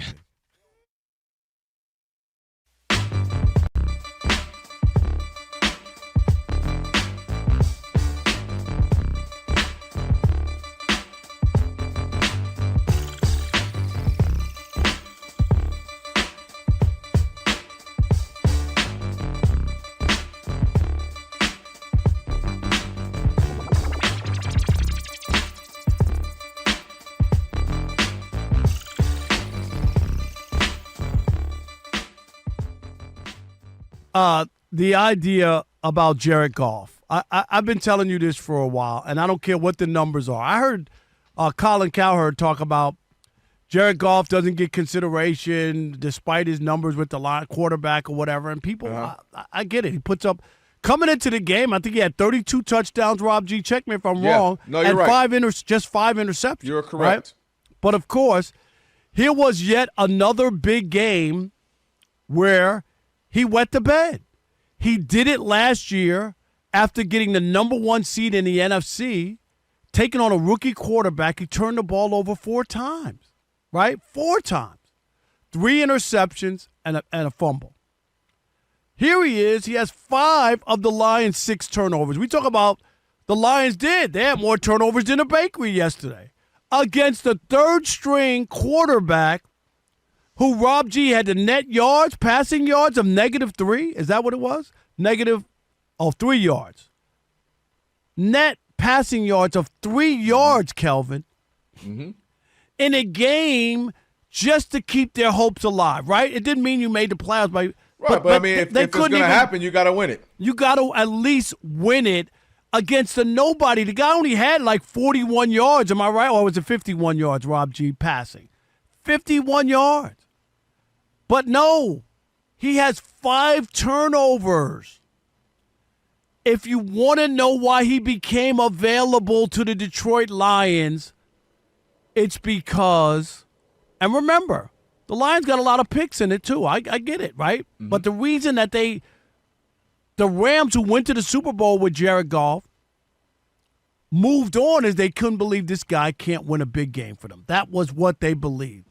And if you have not watched the last couple of years and you're still not convinced, if I'm the Lions, hello, is this on? I would do whatever I could in my power to move off of Jared Goff. He's not going to get you where you're trying to go. Will you win games? Yes, you will. Will you be in the mix somehow, some way? Yes, you will. But the ultimate goal in Detroit, who has never, right, which has never won a Super Bowl, is to win the Super Bowl. I am convinced 1,000% that Jared Goff will never win you a Super Bowl. And even if they have to eat the contract like they did with Russell Wilson, look at the Broncos. They took an unbelievable hit to walk away from Russell Wilson. And guess where they are? Fighting for the number 1 seed in the AFC. With a chance, with that defense, a chance to get to the Super Bowl. That's real. At some point, you have to be honest and look at a guy and go, he's good. He can get me to a certain place. It happens with coaches all the time, Kelvin. We talk about it. This coach got me here. He can't get me over the hump. And sometimes you got to make it. Probably the greatest move in NFL history, one of, was when the Tampa Bay Bucks said to Tony Dungy, thank you, but we've had enough. And they hired John Gruden, and guess what? With Tony Dungy's team, John Gruden won that franchise a Super Bowl. Don't be afraid of the unknown. Be afraid of the known. And that is what you need to be afraid of. Be afraid of the known. The known is that Jared Goff can't win a big game when you need it. It's happened way too often for a guy who's put up the kind of numbers that he's put up. Detroit Lions, don't be satisfied. You still have a good nucleus, but you're not going to win anything with Jared Goff. I'm convinced of that.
Radio. It is the Odd Couple. He's Rob. I'm Kelvin on a Trash Talking Tuesday coming up in about 20 minutes or so. Looking forward to that. And with the iHeart Radio app, you can stream us wherever you happen to be. Catch us all and all of your favorite Fox Sports Radio shows live 24/7 in the new and improved iHeartRadio app. Just search Fox Sports Radio in the app to stream us all day, every day. And be sure to select Fox Sports Radio as one of your presets in the iHeartRadio app so it'll always pop up at the top of your screen. So go ahead and do that. Just go download the iHeartRadio app if you don't already have it. Our guy, Antonio Daniels, man, I love talking to AD. Getting ready to join us here in about 5 minutes or so. And we'll do that in just a moment. And also trash talking coming up in 20 minutes again, just a reminder. All right, so Rob G, there's some scuttlebutt, some rumors about the Giants possibly looking at a quarterback in the draft, even though they have Jackson Dart. Yeah, that is shocking. And that's why this game on Sunday that just happened, the Giants and the Raiders, was like the Super Bowl of sorts for one of those franchises. You're like, hey, whoever loses this game has the driver's seat to the number 1 pick in the draft. That's big for the Raiders because they always need a quarterback. The Giants, it's just like, hey, it's going to give us flexibility.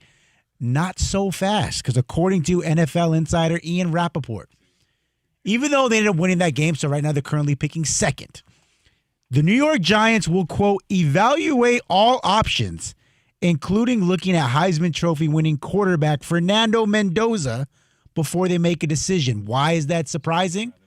Because allegedly they already have their QB1. His name is Jackson Dart. Mm-hmm. And to his credit, they asked Dart about the report after the game, and he said, hey, I'm not going to worry about it. I'm going to keep playing ball. That's all I can focus on. But maybe the Giants are not happy with their QB1. Well, Rob, we've talked about this, and I think this plays a major role. He's played pretty well. He has had rookie moments, ups and downs like a season. But if you look at it, 2,000 yards, 63 completion percentage, 13 touchdowns, only 5 interceptions, and he's almost rushed for 500 yards as well with 9 touchdowns on the ground. So he's had a pretty good season.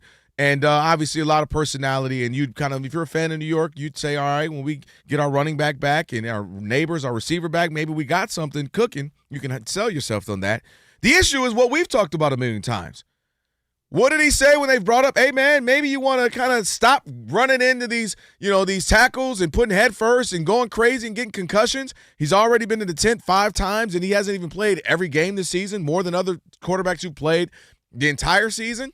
What did he say? This is just how I play. This is football. I'm going to get hit if I'm in the pocket, outside the pocket. I feel like I played this way my whole life. It shouldn't be any shocker to anybody if you followed along with my career.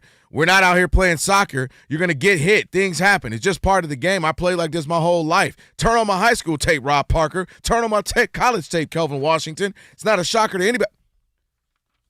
That's how you're coming into this? If I'm the Giants, I'm running the other way. I'm not going to put my eggs in a basket with a guy who's stubborn, who's not going to listen, who's not going to. We need you long term, okay? And to keep going into that tent and where we have to, oh my God, on any play every Sunday, there's a chance he could get knocked out the game. That's not the quarterback I want. It's not, because even his numbers, his rookie numbers, they're good, they're fine. But I'm sorry, he didn't turn us around, win these games. You know what I mean? Or where it was like, my God, he's like the greatest thing since sliced bread. He's a rookie quarterback, ups and downs, some good moments, some bad moments, but not enough for me to turn a blind eye to that. Yeah, to hitch my wagon to him when I know that he's going to, instead of getting out of bounds to avoid contact when there's a defensive guy in front of him, he's going to lower his shoulder and try to go head-to-head with the defender. I don't want that guy. I don't. Because at that point, that makes no sense. Why you're lowering your shoulder to have contact with a defender. Especially, Rob, when we've discussed this. Clearly they've discussed this. Okay, this is an issue. There's one play. For us to make the playoffs, and you need an extra yard, and I need you to go John dive. Elway, that thing, okay? jump in the end zone to win the Super Bowl. Gotcha. I got you. I got that. But just normal plays in the middle of the season, you're going to lower your shoulder? Oh, no. I don't want that guy. You mean too much to us at that position. We need you, and we can't hold our breath. We can't have you missing, let's not even say a full game, Rob. We can't have you missing plays because you're in the blue tent for a drive or two. Like, we need you. So, yeah, he's got to learn, and the stubbornness is what's crazy from a rookie. If Josh Allen said, screw it, this is just who I am, you kind of go, all right, well, shoot, we didn't got this far. What we going to do is Josh. Well, a rookie? Come on, man. That's what's shocking to me to speak that boldly as a rookie. Yeah, but even in Josh's case, I don't think he's been in a tent 5 times. No, right. But I'm saying at this point, but you see what I'm saying? Yeah. Like bro, we're having issues. We're having some issues. Already 2 concussions. I think at least it was. All right, Antonio Daniels on the other side of the updates. And then again, if you want to jump in on Trash Talking now, if you want to get in early, 877-99 on Fox Trash Talking. And I'm not screening any calls. I'm just going to sit here and. Yes, you are. I'm not screening. They are. Was that Rob Parker? Alex, should I screen thumbs up or thumbs down? Rob G not even looking at you. But you give it, hey, Alex, you know what? Rob G, thumbs up or thumbs down? Should I screen? He's not going to talk to you. You and I were wrong, Alex. We had these two having it out before Christmas. We were wrong. We got close that one day. That was true. We got close, but we were wrong. All right, Steve DeSager, what's trending? At the Music City Bowl in Nashville, Tennessee has just run back a kickoff 94 yards for a touchdown to take the lead 28-27 over Illinois. In Detroit against Terry Foster. Just under 5 minutes to go. Earlier, we had the Independence Bowl, Louisiana Tech over Coastal Carolina 23-14. In a half an hour, USC against TCU, Alamo Bowl. Northwestern's new offensive coordinator is Chip Kelly. The Dallas Cowboys cut veteran defensive back Trayvon Diggs. Drew Brees and Eli Manning are among the 15 Hall of Fame finalists. In the NBA, just 4 games tonight, starting with the Grizzlies up late first quarter against Philly 28-24. Denver Nuggets star Nikola Jokic will miss at least a month with a hyperextended knee. In college basketball, at 12th-ranked North Carolina, the Tar Heels in their ACC opener lead Florida State 58-46 with about 12 minutes to go. Among the 5 NHL games, it's Canadians scoreless at Florida mid-second period. Angels and third baseman Anthony Rendon reportedly restructured his contract, and the Angels are signing reliever Kirby Yates. Back to you.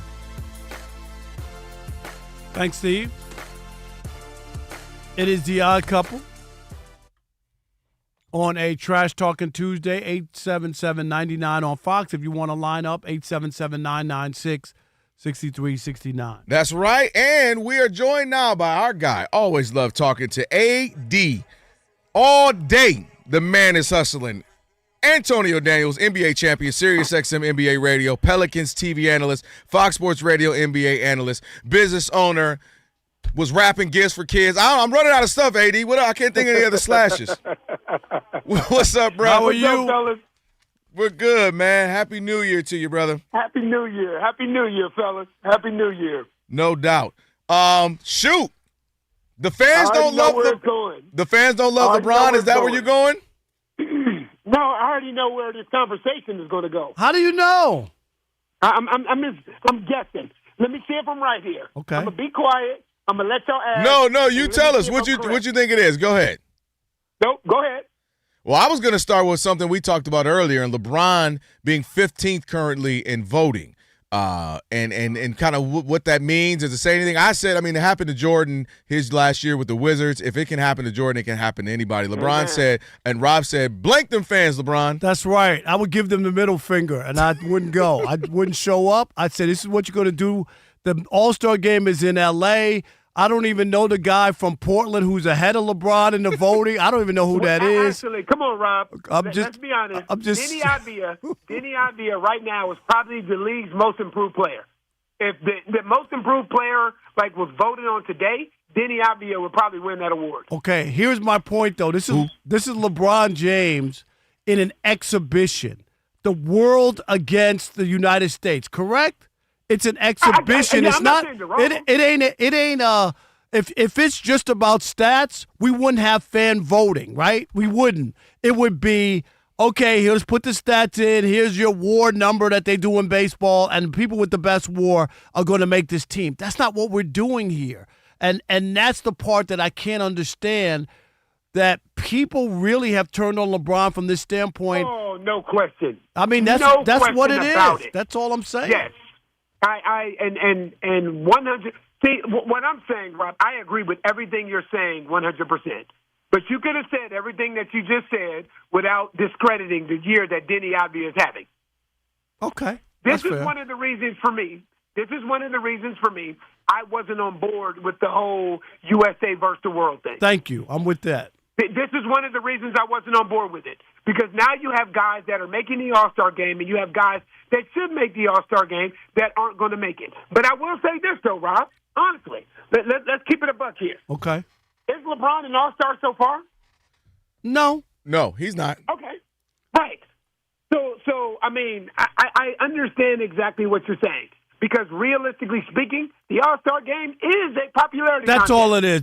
There's my point. That's my point. It was like a couple years ago, AD, where they gave players a chance to vote, and 125 players didn't vote LeBron for the All-Star. I mean, like, seriously, where are we?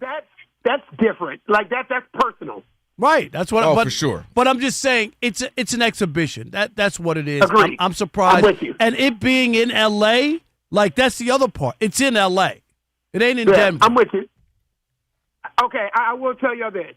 That's not where I thought you guys were going to start. All right. So y'all got me. Well, where'd you think we were going to start? Tell me. Yeah, tell us. With the whole, are you okay with the 65-game threshold thing because Nikola Jokic got hurt? Oh yeah, now it's a talking point. Yeah, that's on our list. We got that coming up next hour. Yeah, that's on our list. You can give us your opinion on it if you want to, though. Yeah, where are you? Brought it up. I've always been on board for it. I was calling for this years ago. Years before they put this in place, I was calling for it. Plain and simple. Because, it's amazing to me how we say one thing and then something goes wrong and then we want to go back. Like, before it was 65 games, everybody was mad at players for not playing. Mm-hmm. And you know what they said? You know what? You got to put something in place so players are held accountable for showing up. Players are held accountable for being available. Then they put something in place. Now a couple guys get hurt. Now, well, you know what? Maybe this isn't the best idea. No, it is. Because you should, being available is a thing. And it should be a thing. Guys can't control injuries. You can't control injuries. I am on board with the 65-game cutoff. What I'm not on board with, and I never have been on board with, is a guy's contract being tied to making all NBA or all defensive play, all of that. That's what I'm not okay with. All right, okay. You know what? And in baseball, I want to go here. Okay. You want to win the batting title, right? They have the number. And I think it's fair so that a guy can't win the batting title and he played 100 games and Aaron Judge played 149 games. You know what I mean? Mm-hmm. You need 3.1 plate appearances per scheduled game. If you don't have that, you can't win. You don't qualify. And here's the only other caveat that they throw in with the baseball one. Say you were 10 games short of the number that you need. If they put zeros in for those 10 games and you still had a higher batting average, then you could win it. Do you know what I mean? I'm with that. To me, that's fair. Because we right? don't know what you would have done. We can't assume exactly. But if we give you zeros and you still have a higher batting average than the next guy, yeah. So let's apply that to the NBA. Right. Let's say a guy plays 43 games, right? And now for the next 22 games, you give him all zeros across the board. Right. How do you think that looks? Right. Well, that would look crazy in the NBA. I know. The NBA is Yes, a different. it would. Yeah, the NBA is a whole different. It's a different game. One person controls way more than you can in baseball. And I don't know if Antonio, I told you this before, and maybe I did because Kelvin likes it, and I've seen other people on Twitter. I said to really curtail people from doing that, and it's not a problem as much as it was, where people sitting out games and resting or whatever. It's real simple. You can go out or whatever, or you fake an injury or say you know whatever, but you have to miss a minimum of 3 games. I've been saying that too. Okay, you missed 3 games, and that's it. So you can't take that easy game off in some city because you would have to miss the next 2 games at least. And who knows where those are? And if you're really injured, you're given time to get well. We're not judging and telling you're not injured. So if you're injured, you got to go on the injured list and miss at least 3 games. That would stop people. Or if they don't have an injury or whatever like that, you have to get zeros in your stat line. Do you know what that would do to your career averages if you started adding zeros across the book? Guys are very conscious of that. That's why they don't play. Fans ask that all the time. Why don't they just play 10 or 12 minutes and get out the game? Because their stats will go down. Do you remember the old injury list? Yes, I do. where you missed a game and you had to believe. I believe it was 5 games. If they put you I believe it was 5 games. yeah, if they put you on the injured list. Yeah, so they put you on the injured list and you missed that game and you had to miss the next 4. That's how it Like, should you couldn't miss be. the game. Yeah, and then you had to sit out the next 4. Like, the thing is, if guys were playing and if organization held guys accountable and were playing guys that are healthy when they're actually available, we wouldn't even be at this point. Right, and we wouldn't have had to come up with the 65 because it would have just been, hey, That's if he right. was injured, So- I believe he so- was injured. Yeah, so you can't act like this thing just came from nowhere. No. You know what I mean? They didn't just come out with 65 games from nowhere. They came out with 65 games because they felt like they needed to do something to hold players accountable for not being available. And this is a heel I don't care who gets injured. I don't care what first, second, third team look like. I don't care who wins the MVP, all of that stuff. I will always be in favor of giving guys credit that are available more than guys that aren't. No doubt. What's the biggest surprise to you so far in the NBA season? If you had to, the Detroit Pistons. Okay. Say that again. My phone, the phone was tripping. The Detroit Pistons. One more time because we couldn't. No, I hear it fine. Yeah. I was going to ask you that too. I'm going to that game tonight against the Lakers. What? Yeah, I mean, the thing is, it's the biggest surprise. We knew that they would be competitive. After the way that they ended last year, Cade Cunningham is trajecting in the right direction. But for them to be first in the Eastern Conference, like at this point of the year, the year's almost half over. We're not talking about a small sample size here. We're not talking about 10 or 15 games. You got them in the We're almost conference. halfway through the You got them in the Eastern Conference Finals. I would not be surprised. I wouldn't be surprised. I want you to make a pick, yes or no. Right now, if I asked you, will the Pistons, just from what you've seen, you say it's not a small sample size, will the Pistons be in the Eastern Conference Finals? Yes or no? That's all I want. Yes or no? Well, okay. Right That's now, all I I'll want say yes. right now. Rob, I'll say yes. Okay. But you know that's the wrong question to ask in December. No, I'm just asking. I know there's a long way to go. Hold on.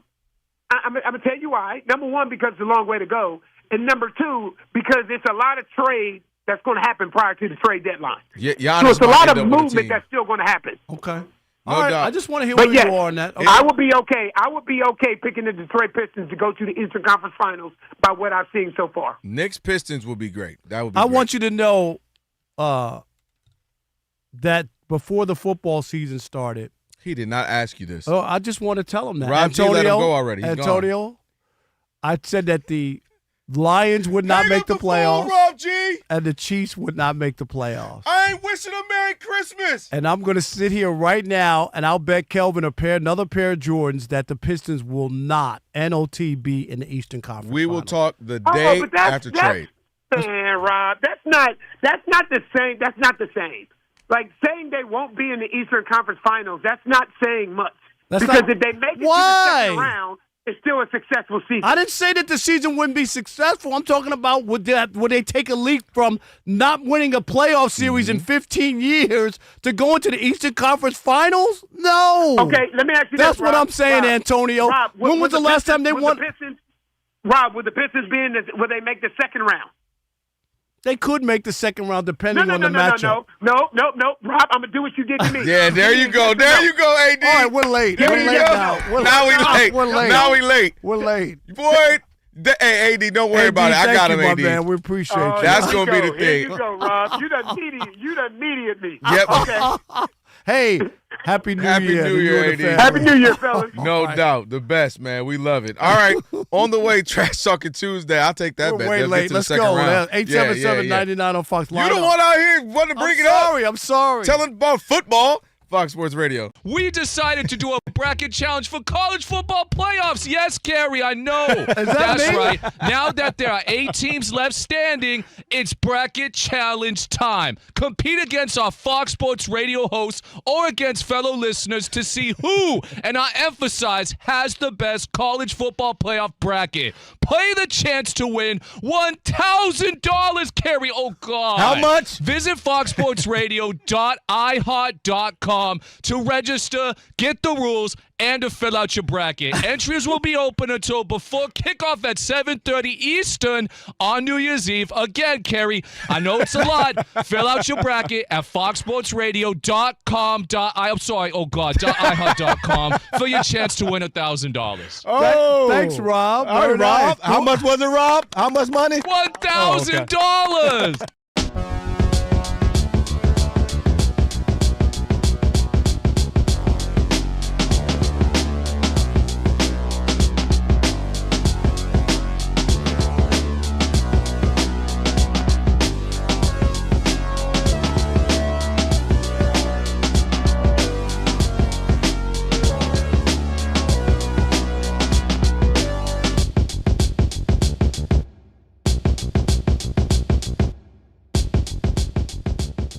Carry so much stuff. Great Sunday night football game. Yeah. The Bears, who had a chance to win the game on the last play and just fell short. And the 49ers, their offense, over 500 yards against the Bears. Just an incredible. Yeah. And so, of course, everybody, because the 49ers won, all the love is going to Kyle Shanahan, right? The winner. I get all that. Yeah. Oh, my God, look at all the injuries. Look at where they are.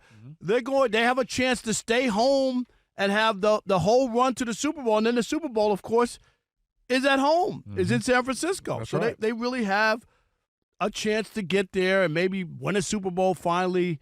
Kyle Shanahan has been there twice, lost as an offensive coordinator with the Falcons. He was terrible job at finishing that game against Tom Brady and them. They had a chance to run out the clock, run the ball or whatever, throwing the ball, got sacked, a holding, got knocked out of field goal range, and Tom Brady not only got the touchdown, the 2-point conversion, and then won in overtime. Yep. Just a terrible loss. finish. Terrible. Like I'd have nightmares if I was the offensive coordinator after that.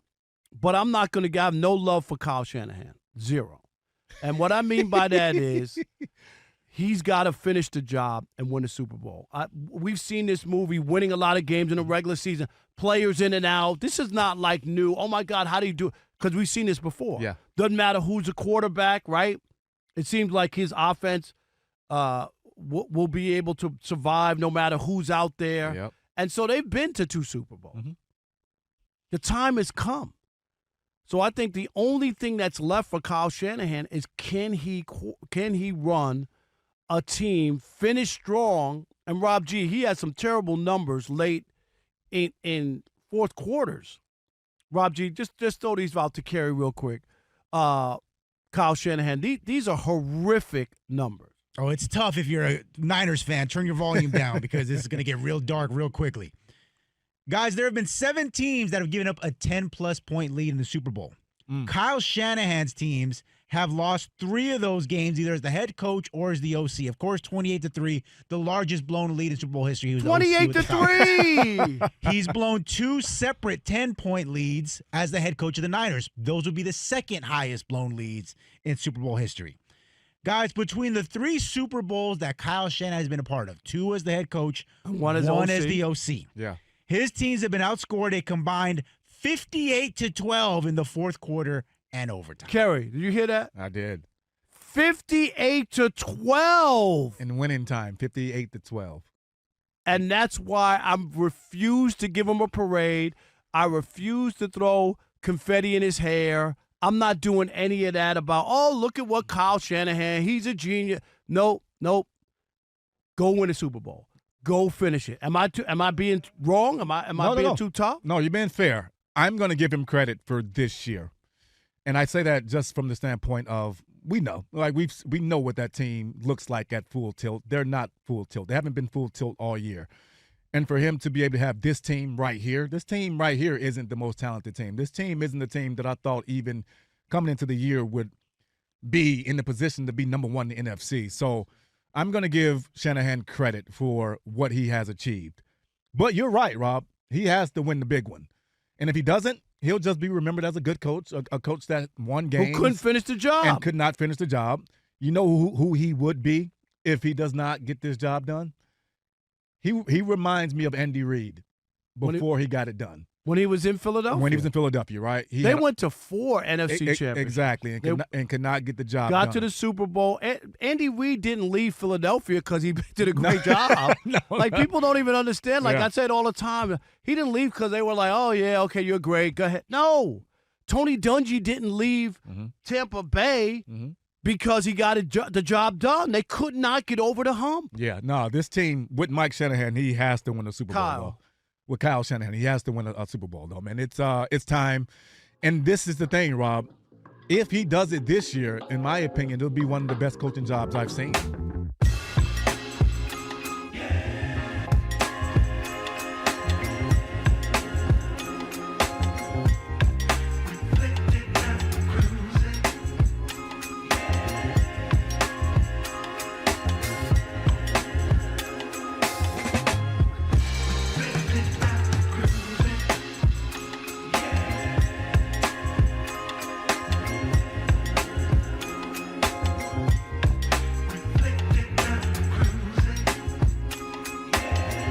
$7.99 on Fox. Go ahead and get those calls in for Trash Talking Tuesdays. It's the Odd Couple, Rob and Kelvin, on a Trash Talking Tuesday, and feeding off the success of our college basketball bracket challenge. Each March, we are decided to do a bracket challenge for the college football playoff. That's right. Now that there are 8 teams left standing, it's bracket challenge time. Compete against our Fox Sports Radio hosts and against fellow listeners to see who has the best challenge or best college football bracket, and play for your chance to win $1,000. Visit foxsportsradio.iheart.com to register, get the rules, and fill out your bracket. Entry will open until just before kickoff at 7:30 p.m. Eastern on New Year's Eve. And again, fill out your bracket at foxsportsradio.iheart.com for your chance to win $1,000. It is now time for Trash Talking 2. Don't you ever talk about me! It's Trash Talking Tuesday. It's your teeth, Reggie. I don't know whether to smile at you or kick a field goal, man. All right, let's get it kicked off with Jordan in D.C. You're on the Odd Couple Fox Sports Radio. Who you trashing, Jordan? Oh, hey, guys. I'm trashing Dabo Sweeney. First, this guy was one of the main voices in college football opposed to players finally getting their money. And he became so stubborn in participating in things like the portal, saying most players aren't even good enough for Clemson. Well, look at you now. You were the class of the late 2010s in football, and now you just lost to Penn State with an interim coach and a backup quarterback. You're nothing more than Northwestern football. You're nothing more than NC State football. Dabo, get with the times or get out. Love it. That's strong, Jordan. So strong. Love that. Yeah. Came to the mic strong. Who next? 877-99 on Fox. Orlando in El Paso. You're on the Odd Couple Fox Sports Radio. Who you trashing, Orlando? Hey, guys, I'm trashing this team. Let's have a visual moment here. I'm going to show you guys how to say thank you in Spanish. A picture of grass, the letter C, and the Cowboys logo. Okay? Say it with me now. What is that? Let's say that one more time. The letter C. Letter C. It's grass, the letter C, and the Cowboys logo. That's how you say thank you in Spanish. Oh, what is that? Is it the star? Gracias, guys. Gee, come on. Gracias. Man. Oh, gracias. I know, Oh, yeah, gracias. yeah. Okay, yes. Why didn't it say okay? Gracias. You know I know some thank you. That was for us? Yeah, I'm Duolingo. You know what I mean? Because the Cowboys are ass, okay? Let's just call it. You ain't lying about that. I got you, Orlando. I hear 5 you. weeks ago, 6 weeks ago, Rob G, they were trying to tell me Jerry Jones and cured everything. No, he won that trade, though. I'll tell you that. The trade? The one where now the Packers can't do nothing without Micah? What are you talking about? They let run for 300 yards on They him. weren't doing anything before, yeah, but that was Micah doesn't stop the Go run. to a call. Micah doesn't I don't want stop to trash the run. talk you. Sean in Sacramento, you're on the Odd Couple Fox Sports Radio. Who are you trashing, Sean? Yeah, Happy New Year to my uncle from another mother and cousin Kelvin. And, Happy New Year's Eve to my brothers behind the board about that action. I'm trashing the 3 wise men. First wise men are the Detroit Lions fans. Rob, you're just a Detroit hater. We ran you out of town, but now you hate on the team. Lions have the best team in the NFC and finished first last year. Well, where are they out? Where are all those wise old Lions fans now? Tried to tell them in August, but now they feeling it in December. Second wise man, Chiefs fans. Alex, hang up on him. Clickbait, you're one. Expletive. Now, in the words of Adam Pac-Man Jones, now I'm not the smartest But where are the Chiefs fans at now? That's right, Rob. Call them missing in the playoffs back in August, too. Finally, Kev in Riverside, brother. I love you, and I'm not about that odd mob crime, but you got to pay the piper. You call in every day on some diabolical work, giving your hot take, but not paying the man his. There you Sean, go. Kevin you get needs 30 seconds. I need my wings. Hey, 30 everybody seconds. was hot. He got 3 minutes. Hot. Matter of fact, come back so I go heat up my food. Come on, Sean. We are Fox Sports.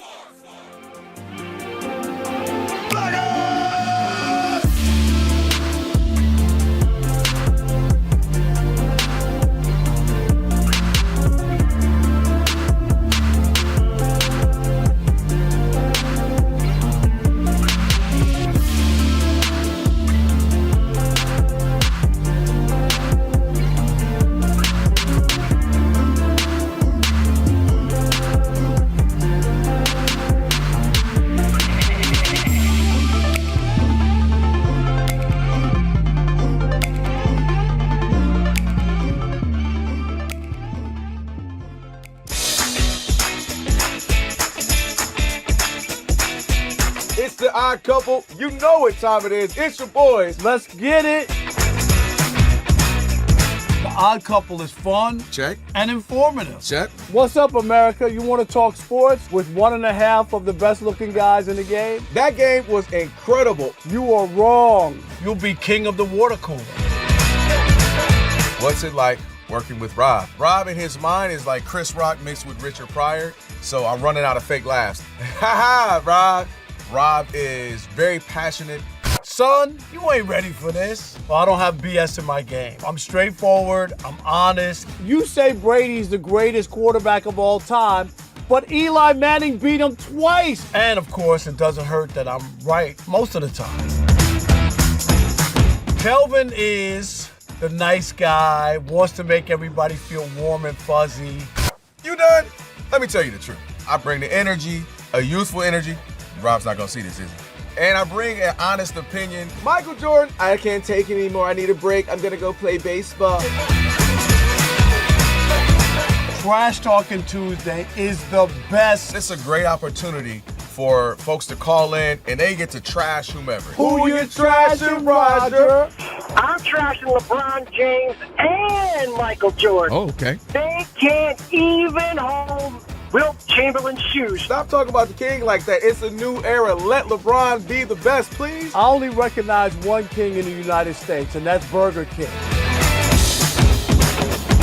The connection with the Odd Couple audience is incredible. We really invite them in. And they can relate, whether it be things about our own personal lives or our takes on sports. Love you guys. You guys are killing it. Hey, we appreciate you. Thank you for rocking with your boys. They feel like it's just my guys, just my friends, and they join right in on the show. We talk with the listeners, not at them. Obviously, you can listen to us live, but you can still check out the podcast. You can check out our YouTube. You can check us out on social media. So in any way you want to get it, you can get it. Yes. There's some yelling. It is some hot takes. It's a whole lot of fun. I'll give you that. It is fun. I agree. Begrudgingly. The Odd Couple. Sports talk that's too good and too fun.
Illinois has just kicked a short field goal on the final play to beat Tennessee in Nashville at the Music City Bowl 30-28. Earlier in Shreveport, Louisiana Tech over Coastal Carolina, winning the Independence Bowl 23-14. Coming right up in San Antonio, the Alamo Bowl, TCU against USC.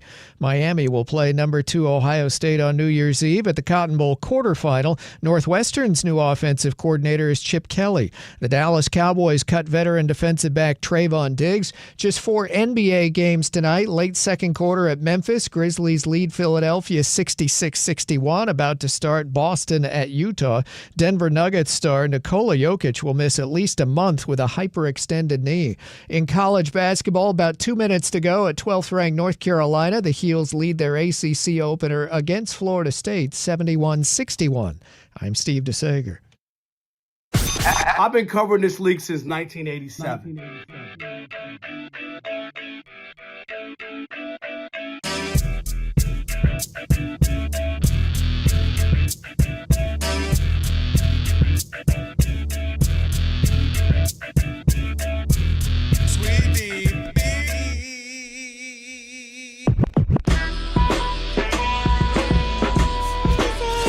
Can this sports writer and this sports fan share a radio show without driving each other crazy? Now, live from the Fox Sports Radio studios, here's Fox Sports Radio's Odd Couple, Rob Parker and Kelvin Washington. Hour number 3 here on the Odd Couple. Rob Parker, Kelvin Washington on your Trash Talking Tuesday. A spirited edition, of course. If you missed any of today's show, you'll want to catch the podcast. Just search The Odd Couple wherever you get your podcast. Right after the show, today's podcast will be posted. Rob G's putting it together as we speak. Be sure to follow the podcast, rated at least 5 stars, and you could even provide a review. Again, just search Odd Couple wherever you get your podcast, and you'll find today's full show and best of version posted right after the end of the show. So a lot to get to. Last call, a lot of stuff to get get into. But there was big news, right? Today earlier. You talk about the Diggs brothers, man. They've had a day. You got one getting cut, obviously. Trayvon Diggs getting cut from the Cowboys. Then you got Stephon Diggs facing charges of felony, strangulation, and assault. Earlier in the day when the news came out, they didn't really have all the details and they didn't want to share certain things. The prosecutors, I should say. But now they got the information out. It's a strangulation or suffocation and misdemeanor assault and battery pertaining to an alleged incident that happened on December 2nd involving his private chef, which was a woman. And so he had his motion hearing today in Massachusetts District Court, and his arraignment is scheduled for January 23rd, which is 2 days after the AFC Championship game. So a lot of people obviously concerned, what are they going to do? Right. You know, how's it going to play out the football? So we'll obviously tracking that. We'll keep you updated on it. But, 100. Man, it's a tough day for the Diggs brothers, obviously, just as far as all the breaking news. But we'll keep you updated on that as more information comes along. No doubt. Well, real quick, just to add for those who, according to that report, if he tried to choke her using the crook of his elbow around her neck, that's what she claims, and she had trouble breathing and felt that she could have blacked out. So wow. Who knows what is what? We will have to see. According to his incident report, he said it is lies. Him and his lawyers saying it's lies. So we'll keep you updated on that. I want to make sure I was fair on both sides there. Rob G, speaking of fair, some college coaches saying it ain't really fair what's going on in college right now. Yeah, this is the gift that keeps on giving in the world of college sports. This all kind of started years ago, to be honest, but this really has hit a crest in the last week and a half. And that is because on Christmas Eve, Baylor announced that they would be signing the 31st pick in the 2023 NBA draft, a young man by the name of James Nagy, to their active roster. The reason why this is important is because even though Nagy was drafted 31st overall, he played in the NBA Summer League. In fact, he was part of the Karl Anthony Towns trade that sent him to the Knicks. He never actually played in an NBA game. And he spent the last 5 years instead playing in the EuroLeague, which means in a roundabout way, because he never actually played in the NBA, he is eligible, maintains his eligibility to play in college. This has led a number of college coaches to get real up in arms about it. Last week, it was Tom Izzo. Earlier today, it was John Calipari. Take a listen to Coach Cal on the subject. Well, look, I don't blame coaches. You know, I've got friends that are playing with 27-year-olds and they feel bad. I said, don't feel bad. We don't have any rules. Why should you feel bad? But let me give you this. Real simple. The rules bees the rules. So if you put your name in the draft, I don't care if you're from Russia and you stay in the draft, you can't play college basketball. Well, that's only for American kids. What? If your name is in that draft and you got drafted, you can't play because that's our rule. Yeah, but that's only for American kids. Okay, now, here's the next lawsuit. Well, we don't have a say over European players. You do if they're playing in college basketball. So that means you don't have a say over high school kids. So whatever a high school kid does before he comes here, don't you do one thing because there's a suit. Because what you're saying is, if he's in Europe, we don't have the same rules. All right, Rob, do you have an update from the Yeah, so this NCAA? clip obviously went viral. We'll get to here in a second. But in the wake of this, the NCAA has released a statement with regards to the whole situation. NCAA President Charlie Baker says in part, quote, the NCAA has not and will not grant eligibility to any prospective or returning student athletes who have signed an NBA contract. This includes a two-way contract. Somehow, some way, Najee's in the gray area where he got neither, so he's eligible. Okay, and I'm going to say this, Kelvin. These coaches are such hypocrites. They really are. And what they used to do to kids was they used to punish kids who wanted to enter the draft, even if they didn't have an agent or even if they didn't get drafted. You know what they used to tell those kids? Tough luck. You cannot come back to college basketball. Why not? They didn't have an agent and they weren't drafted. They thought their stock was higher. They didn't get drafted. Why shouldn't you be able to come back? It was punishment. It was trying to scare the kids from trying to better themselves and taking a chance in life.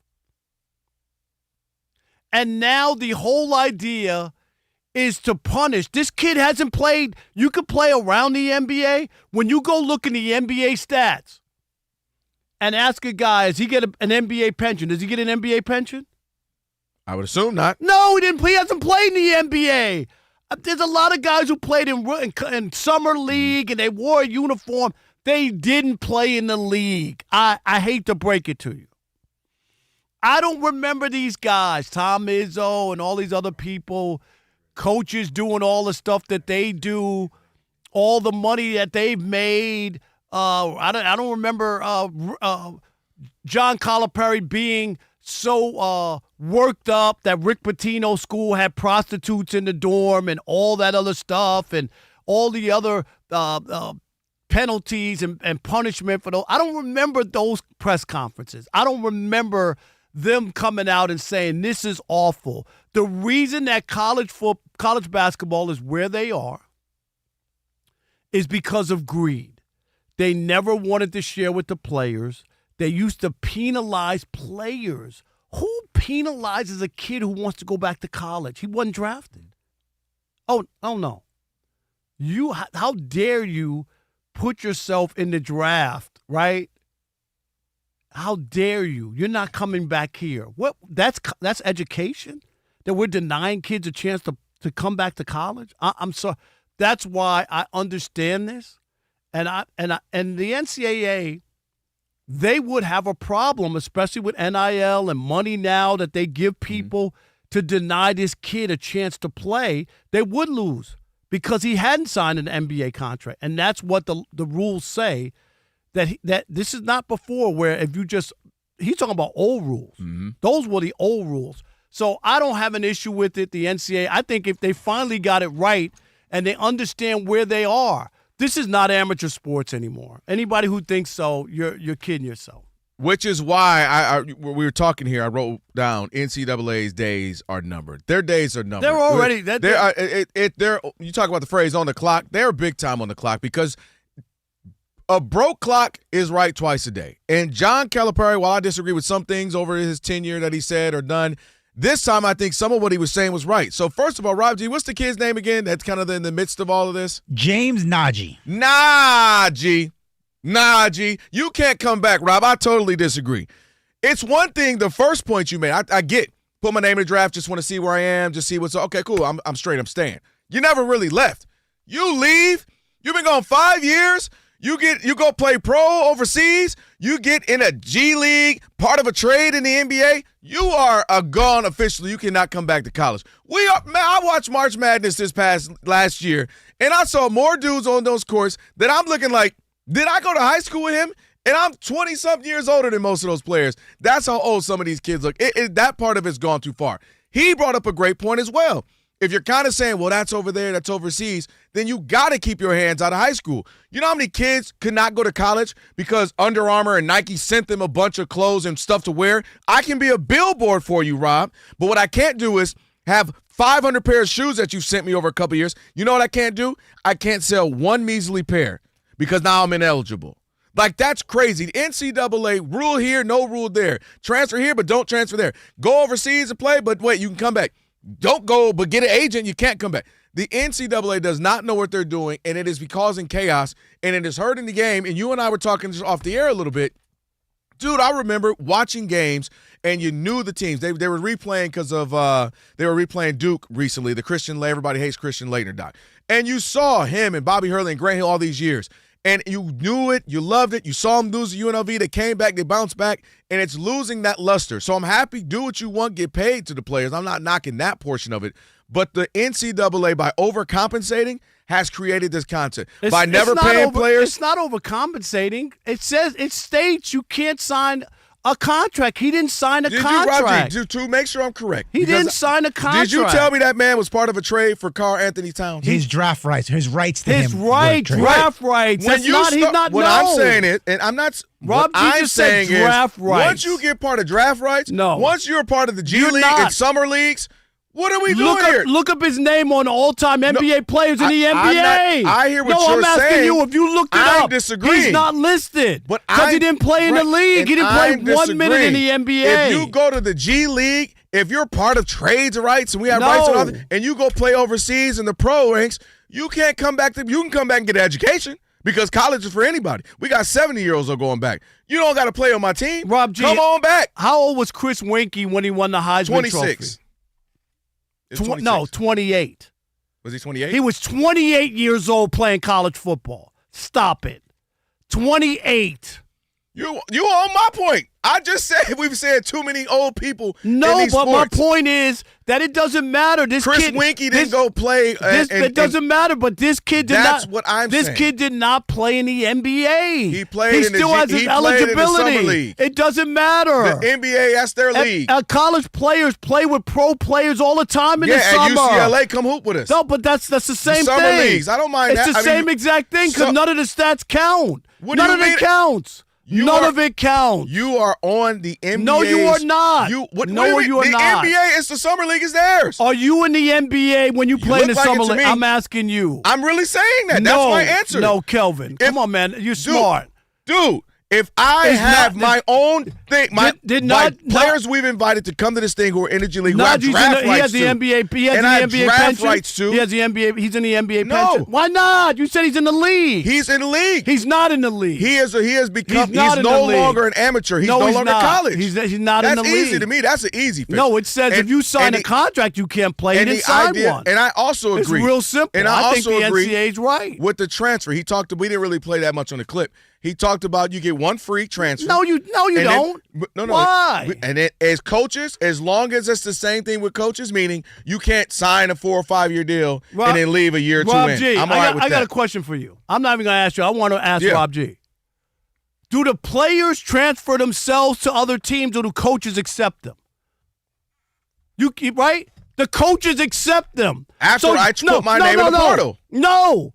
But it ain't that. If you coaches don't want it, don't take transfers. If you have an issue with it. He literally just said, you can't I got transfer yourself. I got coaches feeling bad that they're playing 27 years, but that's the rule. That's what's it free. ain't. It's not, that's what it's he the said. rule, but you don't have to accept the transfer, guys. In what world are we not going to do something when they're doing it? I'm not blaming the kids. I'm not blaming the kids. I'm saying here's my new rule. Tell the coaches not to take them. They won't be able to because here's my new rule. Terrible. You get a transfer, otherwise you can transfer again, Rob. Man, you can. On. These coaches dip on these players all the time. I just said, as long as the coaches honor the same thing.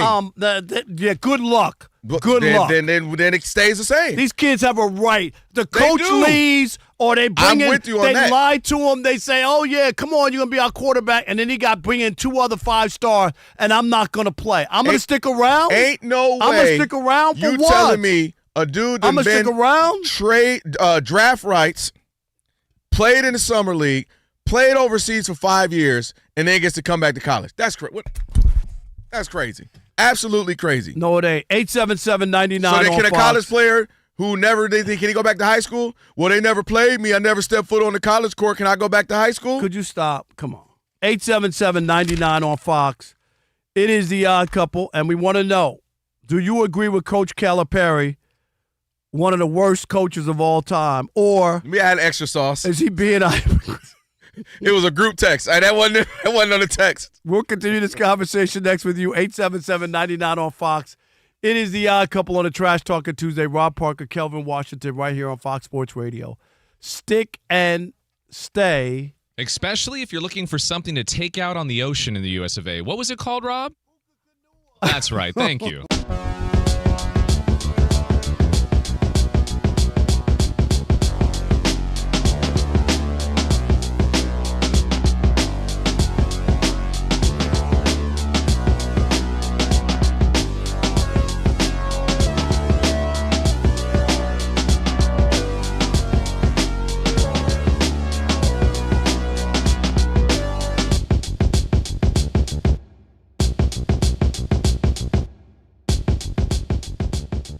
Carry so much stuff. Great Sunday night football game. Yeah. The Bears, who had a chance to win the game on the last play and just fell short. And the 49ers, their offense, over 500 yards against the Bears. Just an incredible. Yeah. And so, of course, everybody, because the 49ers won, all the love is going to Kyle Shanahan, right? The winner. I get all that. Yeah. Oh, my God, look at all the injuries. Look at where they are. They have a chance to stay home and have the whole run to the Super Bowl. And then the Super Bowl, of course, is at home, is in San Francisco. That's so right. they really have a chance to get there and maybe win a Super Bowl finally.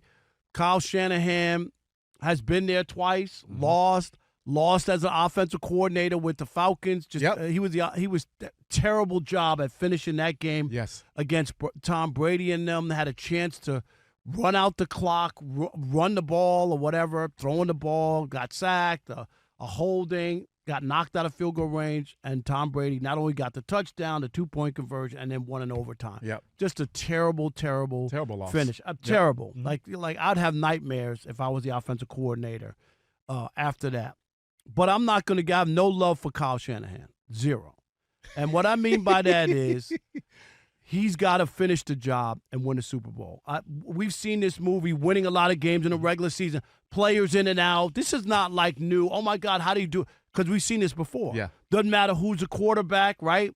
It seems like his offense will be able to survive no matter who's out there. Yep. And so they've been to 2 Super Bowls. The time has come. So I think the only thing that's left for Kyle Shanahan is can he run a team, finish strong, and Rob G, he had some terrible numbers late in fourth quarters. Rob G, just throw these out to Kerry real quick. Kyle Shanahan, these are horrific numbers. Oh, it's tough if you're a Niners fan. Turn your volume down because this is going to get real dark real quickly.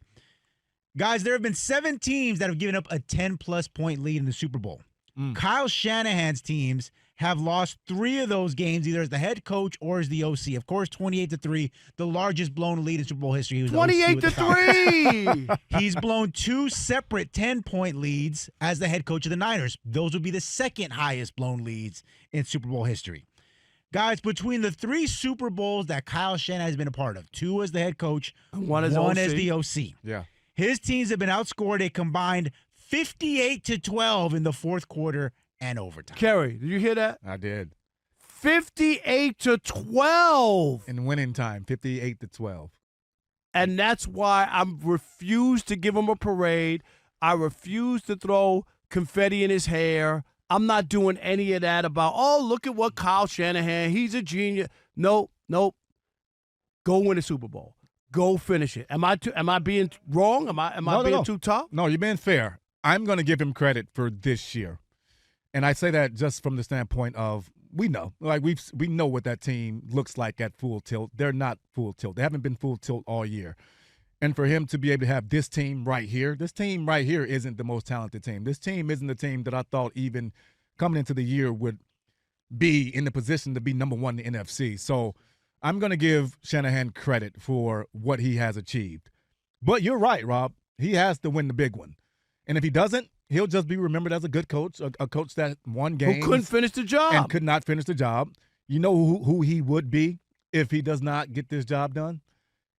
He reminds me of Andy Reid before he got it done. When he was in Philadelphia? When he was in Philadelphia, right? They went to 4 NFC championships. Exactly, and could not get the job done. Got to the Super Bowl. Andy Reid didn't leave Philadelphia because he did a great job. People don't even understand. I say it all the time. He didn't leave because they were like, oh, yeah, okay, you're great. Go ahead. No. Tony Dungy didn't leave Tampa Bay because he got the job done. They could not get over the hump. Yeah, no, this team, with Mike Shanahan, he has to win the Super Bowl, though. With Kyle Shanahan, he has to win a Super Bowl, though, man. It's time. And this is the thing, Rob. If he does it this year, in my opinion, it'll be one of the best coaching jobs I've seen.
Radio. We are the Odd Couple. He's Rob Parker. I'm Kelvin Washington. Oh, no, I don't want you. Coming up, we're still going to have last call a little bit later on as well. Be sure to check out the brand new YouTube channel. We're doing well, man. Rob and I were just talking about that. Shout out to everybody who is subscribed to the page, who shares, who comments, thumbs up, all that good stuff, who rates it. We appreciate it. All you got to do is search Odd Couple FSR, Odd Couple FSR. Greatly appreciated. Subscribe, like, share, thumbs up, all that good stuff. 877-99 on Fox. We're talking about John Calipari, Tom Izzo, talking about the chaos in the wild, wild west, if you will, of college basketball. Rob believes there is some hypocrisy. Definitely, I agree with coaches. Coaches say all that, and then they do whatever they want. I completely agree with that. But also think you can't be gone from basketball 7 years and come on back or whatever it is. And thanks, Chris Winkie. Right. Yeah, Chris, him too. If I was on the radio with you back then. But I'm just saying, he won the Heisman at 28. Nobody said, how could a 28-year-old play the game? We roasted him. Okay, we did roast him. But he did win. 877-99 on Fox. Who we got? Chili Tim in Atlanta. You're on the Odd Couple Fox Sports Radio. What's up, Chili? Hey, what up, Rob? What up, Kelvin? Happy New Year to you guys. Yes, Happy New Year. Peace and blessings to you both. Amen, brother. Appreciate you. A couple quick things. So, Rob, when you were talking about coaches, I remember Dean Smith was one of the few coaches that when guys were, he would check their draft status out, he would talk to executives, and he would actually come back and tell those guys, no, you got to go. Yep, right. That's true. That's what he should do. Like that anymore. Yeah, you don't get those coaches anymore. But I was asking Rob, aren't European players considered professional? So I guess what I'm asking is, just for clarification, is it just for NBA players or is it professional players? That's what he was saying. Professional players, then they can't come back because. And so I just want to try to. It's the NBA. The NBA. If you sign an NBA contract, you cannot play college basketball. So if it's not a professional contract, then he should be able to come back and play. That's what I'm saying. That's what the rules are. They know what the rule is. I'm talking about the NCAA. Yeah, and they do. They're skirting the rules. They got to change. That's ridiculous. Tim, he did not play in an NBA game, so you can never go and be like, yo, I was in the league. No, you were not. We will strongly disagree. He should be allowed to play. He should be allowed to play. That man was in summer leagues, part of draft trade rights and all that. And going to play overseas as a pro. Come on, that's crazy, y'all. Come on, Chili. Thanks, Come Chili. on, Chili. Appreciate it. Happy New Year, Greg in Michigan. You're on the Odd Couple Fox Sports Radio. What's up, Greg? Hey, what's up, guys? Enjoy the show. Thank you. Thank you. Tuesday night, I drive every Tuesday night. Love listening to you guys. I appreciate that. Greg. Happy New Year to you and the family. Stay safe out there too. I know the Michigan roads are crazy. Yes, they are. Here's my thoughts. Is a guy 30 years old comes back into college. Why is he coming back? Well, there's money there, right? He's had his shot. He tried to make the NBA. He couldn't make it. Now coming back to college, what's he going to do? He's taking a slot away from a high school kid that has dreams and ambitions for a guy that no longer has dreams and ambitions in making the NBA. But one of those slots now is gone. In my mind, once you've done the G League, you've done those things, don't come back to college. Shouldn't come back to college. Leave it for the guys who still have a dream. That's it. What do you say? Can I say this to you, Greg? Greg, are you there? Yeah. Do you remember when J.R. Smith went back to college to play golf?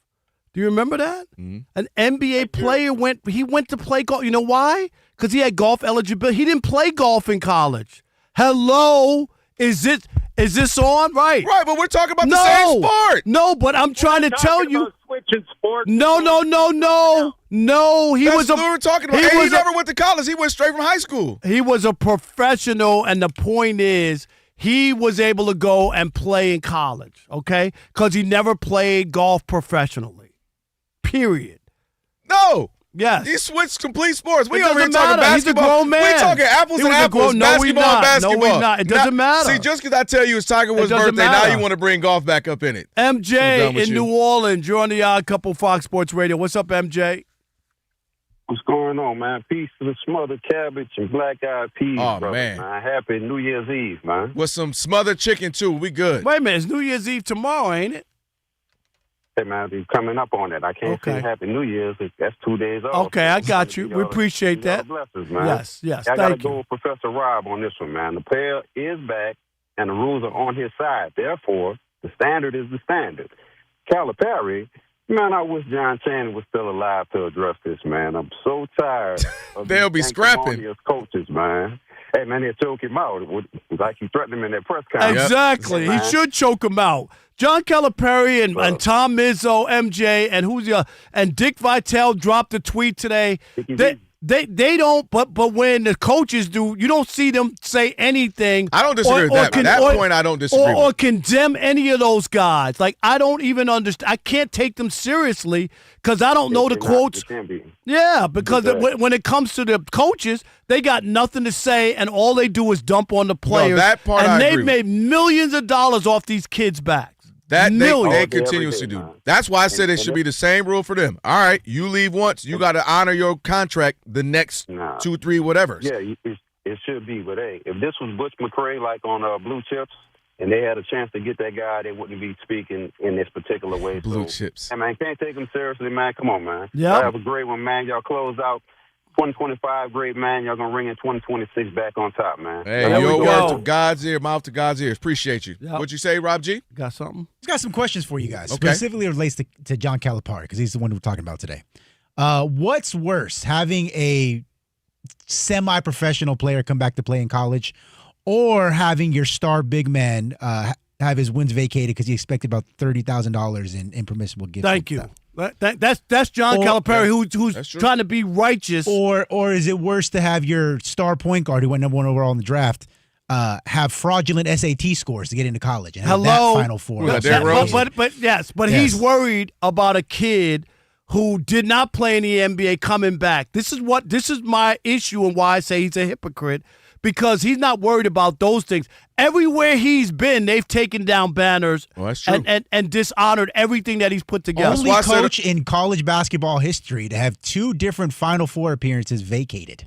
2. Yeah, that's why I said a broken clock is right twice a day. Meaning, I don't agree with a lot of his stuff, but I do agree with a couple of his points he made on this. And this is a real small one. You don't remember this one. Eric Bledsoe in 2010, he was part of that class of that all 5 starters drafted. 6 of them went in the first round. So but all 5 of the starters, he was the backup, got drafted in the first round. Very coincidentally, had his high school algebra grade changed from a C to an A to get eligible to play at Kentucky that first season. I wonder how that happened. Hey, how you doing? It's Coach Cal. I got this kid. He's a good kid, right? Don't you want him to go to a good university? I draw the line at guys coming back from Europe to play basketball. But this was my big issue. Just the whole idea that they used to, like, even if you didn't get drafted, they used to push you out of college. That was bogus. And I thought that was like a kid. He didn't. Marcus Taylor, remember him from Michigan State? He didn't go as high as he ruined his. Yeah, but we ain't see him anymore. But you know what I mean? There's no reason why that kid could not have gone back to college. That's why I'm glad they changed. Like, dude, I'm just throwing my name in, see what's what, and see how, and if it doesn't work, come back. But not also playing in summer league and draft trade rights to my name. Still playing the NBA. Playing 5 years overseas. If you want that rule, if you get your rights traded, you are no longer eligible for college basketball. It's tied in the NBA stuff. Right. That's crazy. You told me now we got to avoid the cat trade because we had an ineligible player get traded. Now he's going back to college. That trade didn't count. Yep. You got to go back to Minnesota, Cat. Sorry, Roger, Cat. you're onto it. Those are rights. You're onto it. Let me My call third eye is open. Shout out to Alex. Get the red phone. I need to get the bat phone. I need to call Adam Silver. Cat got to go back to Minnesota. See if Steve can make that happen. Steve DeSager now on what's trending. I have no such power. No? I have exactly the amount of power as the NCAA has. Oh, none. To college basketball, New Hampshire's out to a lead at 13th ranked Nebraska 25-22. At number 16, Louisville leads at Cal 26-11. North Carolina ranked 12th, won its ACC opener against Florida State 79-66. Denver Nuggets star Nikola Jokic will miss at least a month with a hyperextended knee. He has a bone bruise in the left knee as well. Light night in the NBA, just 4 games. They've started the second half at Memphis. Grizzlies 78-72 over Philadelphia. Tyrese Maxey 24 points on 9 of 10 shooting in the first half. Boston's underway at Utah, and the Jazz are leading 36-31 in the final seconds of the first quarter. Coming up in an hour, the Lakers host Detroit, and at 11 p.m. Eastern Time, the Clippers host Sacramento, which is 8-24. 5 NHL games tonight at Pittsburgh. Penguins in the final seconds lead 5-1 over Carolina. And 5 minutes to go at Florida. Panthers up 1-0 on the Canadiens. Drew Brees and Eli Manning were among the 15 Pro Football Hall of Fame finalists. Also on the list, Frank Gore, Larry Fitzgerald, Adam Vinatieri, and others. The Steelers are optimistic the pass rusher T.J. Watt can play Sunday night in the finale. Pittsburgh tight end Darnell Washington had surgery on his broken arm. The Dallas Cowboys cut veteran defensive back Trayvon Diggs. Northwestern's new offensive coordinator is Chip Kelly. The new defensive coordinator at Boston College is Ted Roof. Miami will play number 2 Ohio State on New Year's Eve at the Cotton Bowl quarterfinal. There are 3 bowl games on tonight's schedule. Well, today in Shreveport, Louisiana Tech with a good fourth quarter beat Coastal Carolina 23-14. Then Illinois edged Tennessee 30-28 on a short field goal on the final play of the Music City Bowl in Nashville. Tennessee had taken the lead with about 5 minutes left on a kickoff return for a TD. And under 3 minutes to go, first quarter of the late game, the Alamo Bowl in San Antonio. USC ranked 16th out to a 3-0 lead against TCU, which does not have a first down yet. Back to you. Steve, thank you. Have a great night. It's the Odd Couple, Rob and Kelvin on a Trash Talking Tuesday. And coming up again, we got Last Call as well. We'll talk a little bit more, too, about just all the issues going on with Stephon Diggs, his brother Diggs. Trayvon Diggs had another story as well being released. So a lot going on with the Diggs brothers. We'll get to that a little bit later on as well. Rob G, we were talking a little bit earlier with Antonio Daniels about Jokic and obviously being out there saying it could be 4 weeks or so. They're going to, that's it's a minimum of 4 weeks. Minimum 4 weeks. He's not even going to be reevaluated till after 4 weeks. Yep. So obviously we'll see where that has him out. That's going to have him out a lot of games, and it brings in the rule the whole 65 games. Thank God he wasn't, like. Oh, it looked bad. It looked really bad. His reaction looked really bad. Yeah, it looked like he would have been out, and then could could have been a year. Yeah. Yeah, so he's going to be reevaluated in about 4 weeks. Hyperextended knee, they're calling it.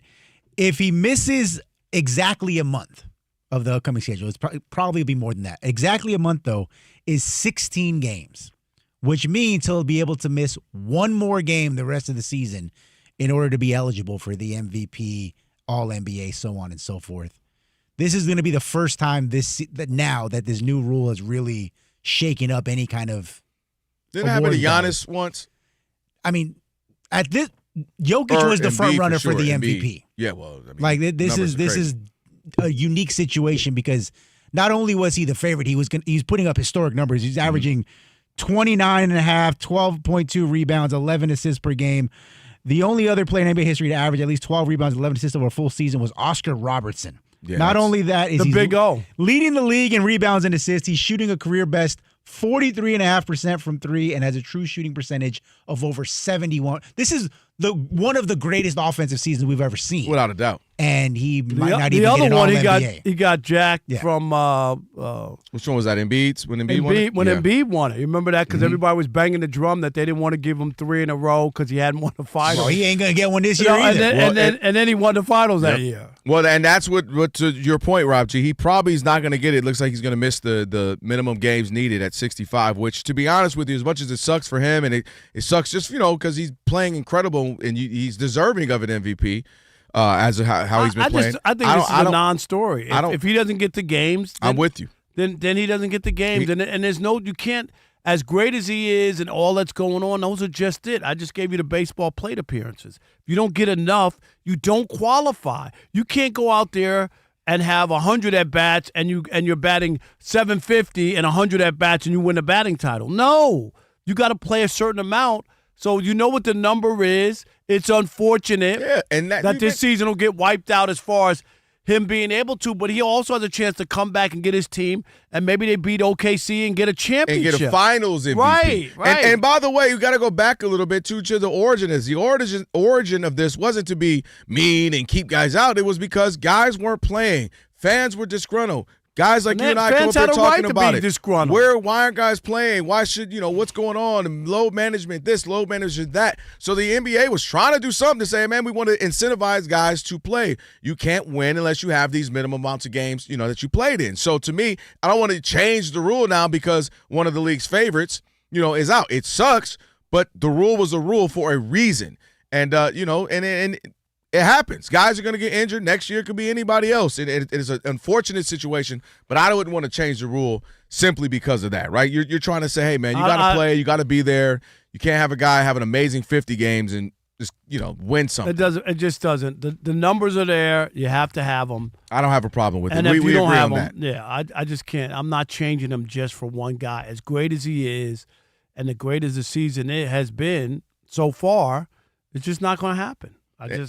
And that's okay. And he's, who doesn't care? I'm sure it stings a little bit. Jokic, he's trying to win a championship. Hurry up, get that done so he can go play with his horses. So he can go ahead and race the horses. He don't give a dang.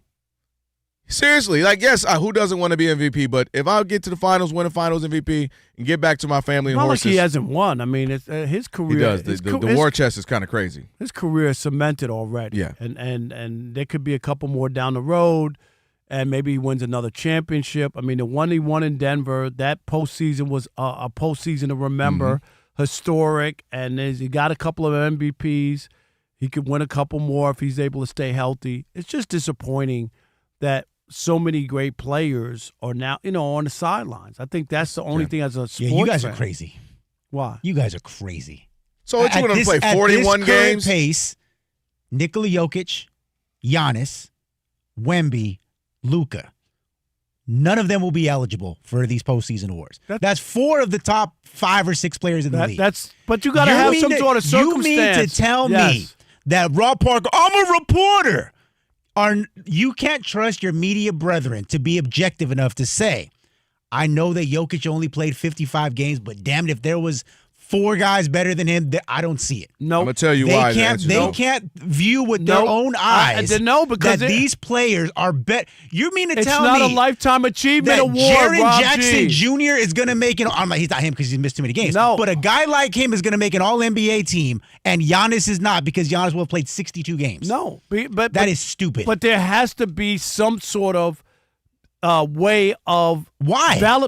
Because otherwise somebody could play a great 30 games and you go, then that's up to the reporter's discretion. I'm trusting you to make this vote. If you can't be objective and say there's got to be guy minimums. who played 35 games was more impactful than this guy who played 70. Here's why it matters too, Rob G, because availability is a part of it. Then why can't they bake that into the voting? Because you don't trust the voters. Because you think these reporters are too stupid to figure it out. It's not about the voters. This is about the players. Yes, this is the voters who vote on these awards. No, we don't know about if you missed 25 games that you were going to play this well the rest of the year, Rob G. It ain't automatic that I'm just going to say, oh, yeah, well, if it wasn't for that, what if you had a bad stretch? What if somebody had a hot stretch and they didn't get to play?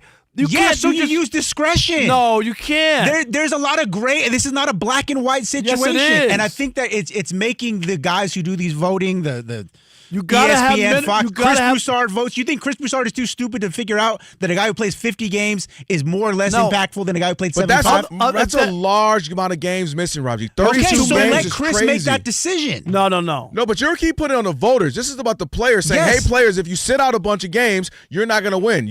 So just what you're talking about. Yes. Okay. So another player's not hurt and just decides I'm going to miss the last 10 games to keep my scoring average up. Sure. And all this, have the highest field goal percentage and all that. He should be allowed to do that and win because his numbers are better than everybody. But that's a different. The award system is different than the scoring title. That's a different conversation. But I'm saying that's part of the whole idea. You just part of the MVP would be that your numbers were so great. Right. So the numbers have to be shouldn't that factored be in. up to the discretion of the voters? No, because it's my league. And I have to have some semblance of minimums and requirements. You got to have minimums. I can't wait to see Draymond Green be third-team All-NBA for a 40-win team. Yeah, okay. Yeah, you excited about that, Rob? I'm not. And some of the guys you mentioned, excited for James Harden to be 20-62 and him being second-team All-NBA? Some of the guys you mentioned may push through that threshold. I know that's trending early, but it's early. So Luka might actually make it.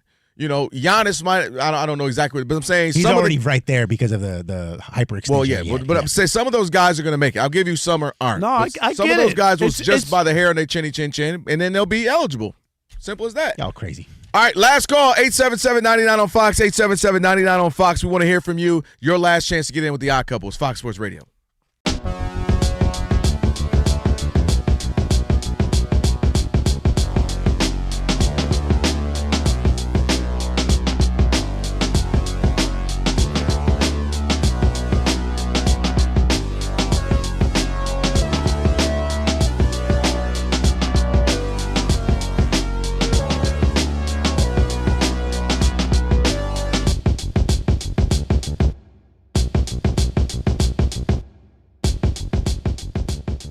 got to play who's on the schedule. Yes. I'm not knocking it. I'm not. You know what I'm going to say, yes. But when I do a deep dive and I'm trying to decide who's going to be the MVP, go back. Rob G, was it the last one that Aaron Rodgers won, his last MVP, number 4 over Tom Brady? Tom Brady had better stats. Mm-hmm. Aaron Rodgers had bigger wins. Mm-hmm. Remember he went to Arizona when they were 7-0. He went there without Devontae Adams, and they won on the road. Yep. Like, he had wins like that where you look and go, wow. Mm-hmm. Where Brady had more touchdowns and more yards and stuff, and Mhm. people didn't just go for that. Like, he didn't have those kind of signature wins. Yeah. And that's what you're looking at. And against the best team, you just said it, no touchdowns and 1 pick. Yeah. Even though they're 1-1, wasn't him when they won the game. No. Yeah. And so when you look at those stats, that's kind of, I'm going to be honest, it's kind of where, like, when they put up Matthew Stafford's numbers, Mhm. and they say, oh, he's 7th in this, 10th in Yeah, that. Oh, they just had they it look up. great. Yeah. Right? Look great. No All-Pros, 2 Pro Bowls. One was a reserve, Mhm. because somebody got hurt. Of course, yeah. Like that. Those are the things that should scare you because the numbers are so big, but then you got to understand how they were accumulated. I covered the Lions on home and road for almost 20 years Mhm. as a columnist in Detroit. Lions down 21-0. Here we go. Yes. No, seriously. No, I know. You're right. And you know, And you're right, And yes. you know, as a defensive player, cornerback, they're going to throw in front of you as long as they don't go over the top. You're Yes. okay with them. Am I right? Like, Yes. the game has to progress. They got Yeah. don't throw the ball in 100%. front of you. They're not going to run the football. Right. You can't run the football. You're down 21-0. You're down 17-0. You got to throw the ball to try to get back in the game. You're not going to have a 9-minute drive to get 1 touchdown. Yes. So a lot of those stats, that's why he got the nickname Stat Patford in Detroit. Yeah. But anyway, in this case, it's the Patriots. I get their record. I get their turnaround. Everybody wants to crown Mike Vrabel. Yeah. Oh, my God, look at the job he's done. It just feels empty to me. And there are stats and win totals and stuff that feel empty sometimes. Yeah. Because I can't really get to where's the signature win? Where's that one that really where you're like, wow. Like I mentioned with Caleb earlier. Mm-hmm. There were a lot of people. Oh, the Bears. Well, okay. Go to Philadelphia and win. Yeah, he did it. They did it. Yeah. And those are the ones where you look. And then when they beat the Packers in that fashion, you know what I mean? In that style, you're down by 10 with 2:05 to go, and you win the game in overtime. Mm-hmm. People don't forget that. Those are those moments, and that's what I'm saying. Drake May and the Patriots, for all I know, they're in the witness protection program. I don't feel that way about them this year, despite all the wins. Yeah, there's a lot left to be desired when it comes to the Patriots and Drake May. Drake May's had an awesome year. He's coming into this year, I picked the Patriots to get back into the playoffs and win that division, and so a lot of people thought I was crazy. But I mean, there was scheduling things that went into account with that, but also I didn't believe in Buffalo coming into this year, and I didn't believe in Miami, and definitely not the Jets. So I saw the Patriots taking a step forward. That's a good. I mean, Right. that's a good pick, right? seriously. With Vrabel and those guys, and they've cashed in on that. They've cashed in on one of the weaker schedules, which is fine. But again, we talk about it, Rob, and I'm going to always say, like, you have to win those games as well, Sure. which they did. So they got that handled. But as far as Drake May being the MVP this year, he had those teams and those wins and those stats are a little bit skewed and a little bit empty when it comes to what he's achieved. But I also don't want to take away from the season he had. So I want to say he's right there. He's deserving of being in the race. But, my MVP for this year, I'm going Matthew Stafford, which, we may have a disagreement on. But I don't know if you can disagree with it on this year in particular. I think he's the guy. Yeah, I told you by default. Yes. But there's nobody else there. The only guy who I thought had a chance to beat him, I really did. I thought Josh Allen had a chance, and then he had a bad game. What game was that? It was Rob? 2 games in a row. 2 games in a row. Yeah, where he really didn't play that well. He threw for 100, like 140 yards or something.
Rob Parker.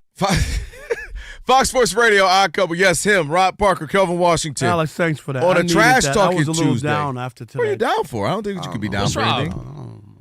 Tell me, Rob, what's up? I know it was down, but it wasn't you. Nobody saw that. Well, don't maybe tell him the timestamp. Rob, my pants going fell on? off.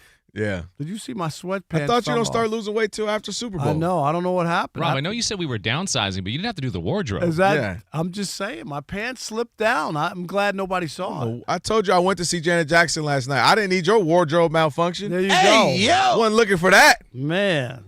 All right, by the way, got to tell folks about feeding off of the success of our college basketball bracket challenge each March. We decided to do a bracket challenge for the college football playoff. That is right.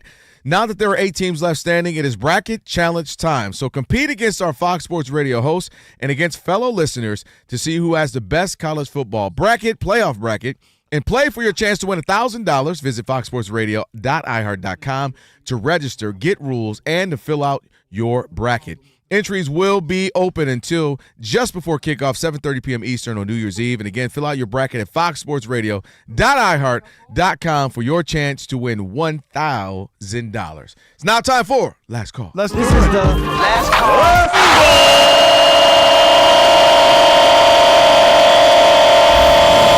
It's last call time on the Odd. Whoop-de-damn-do. That's right. Thanks, TC.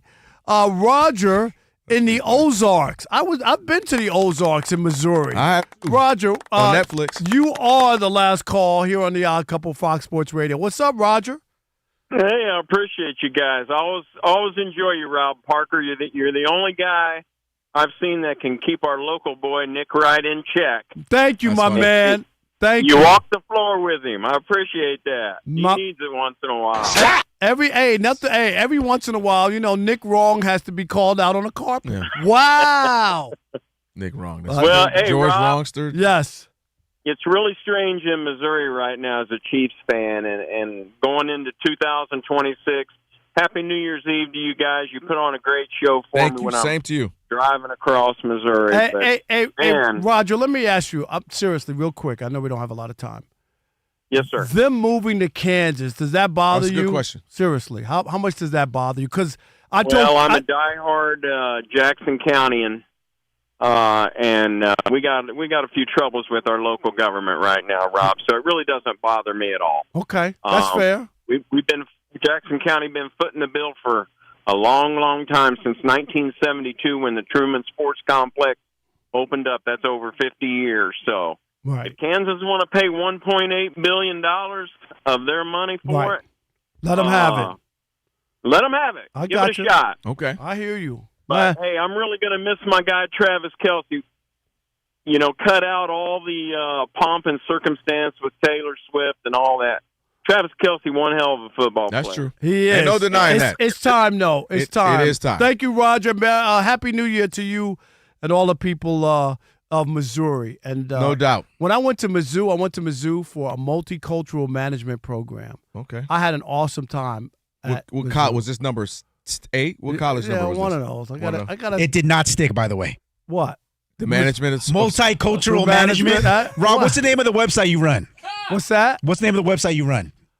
MLBbro.com. Yeah, how many multicultural Don't sound like a lot of DEI going on there. Go look on my website and see what the diverse There is not a single workforce. Asian on that website, Rob. Yes. Not, You know not what? a He does have single a point. Latino. There are some people on there because Alex is mad. He can't. Yeah, get there's on there. one white. It's There's crazy one. to me. There's not more than There's one white crazy, guy. there's Stop one. it. And Alex is upset about it. Yeah, he's got a big box. What's up with that? He's Hold on. He's a manager. Hold up. Hey, whoa. What? That was crazy. What? Crazy. He's What? That was hold What? on now. Can Marcellus break it down or not? I'm just saying. I was just with him. There. Were you? Yeah, Has he he- came to church with us. Oh, So but- I got to bring another co-host to church. Got to bring your butt to church too. The Jason Smith Show with Mike Harmon is coming up next. I never miss your radio show. I never hear it, so I never miss it. Did you hear that?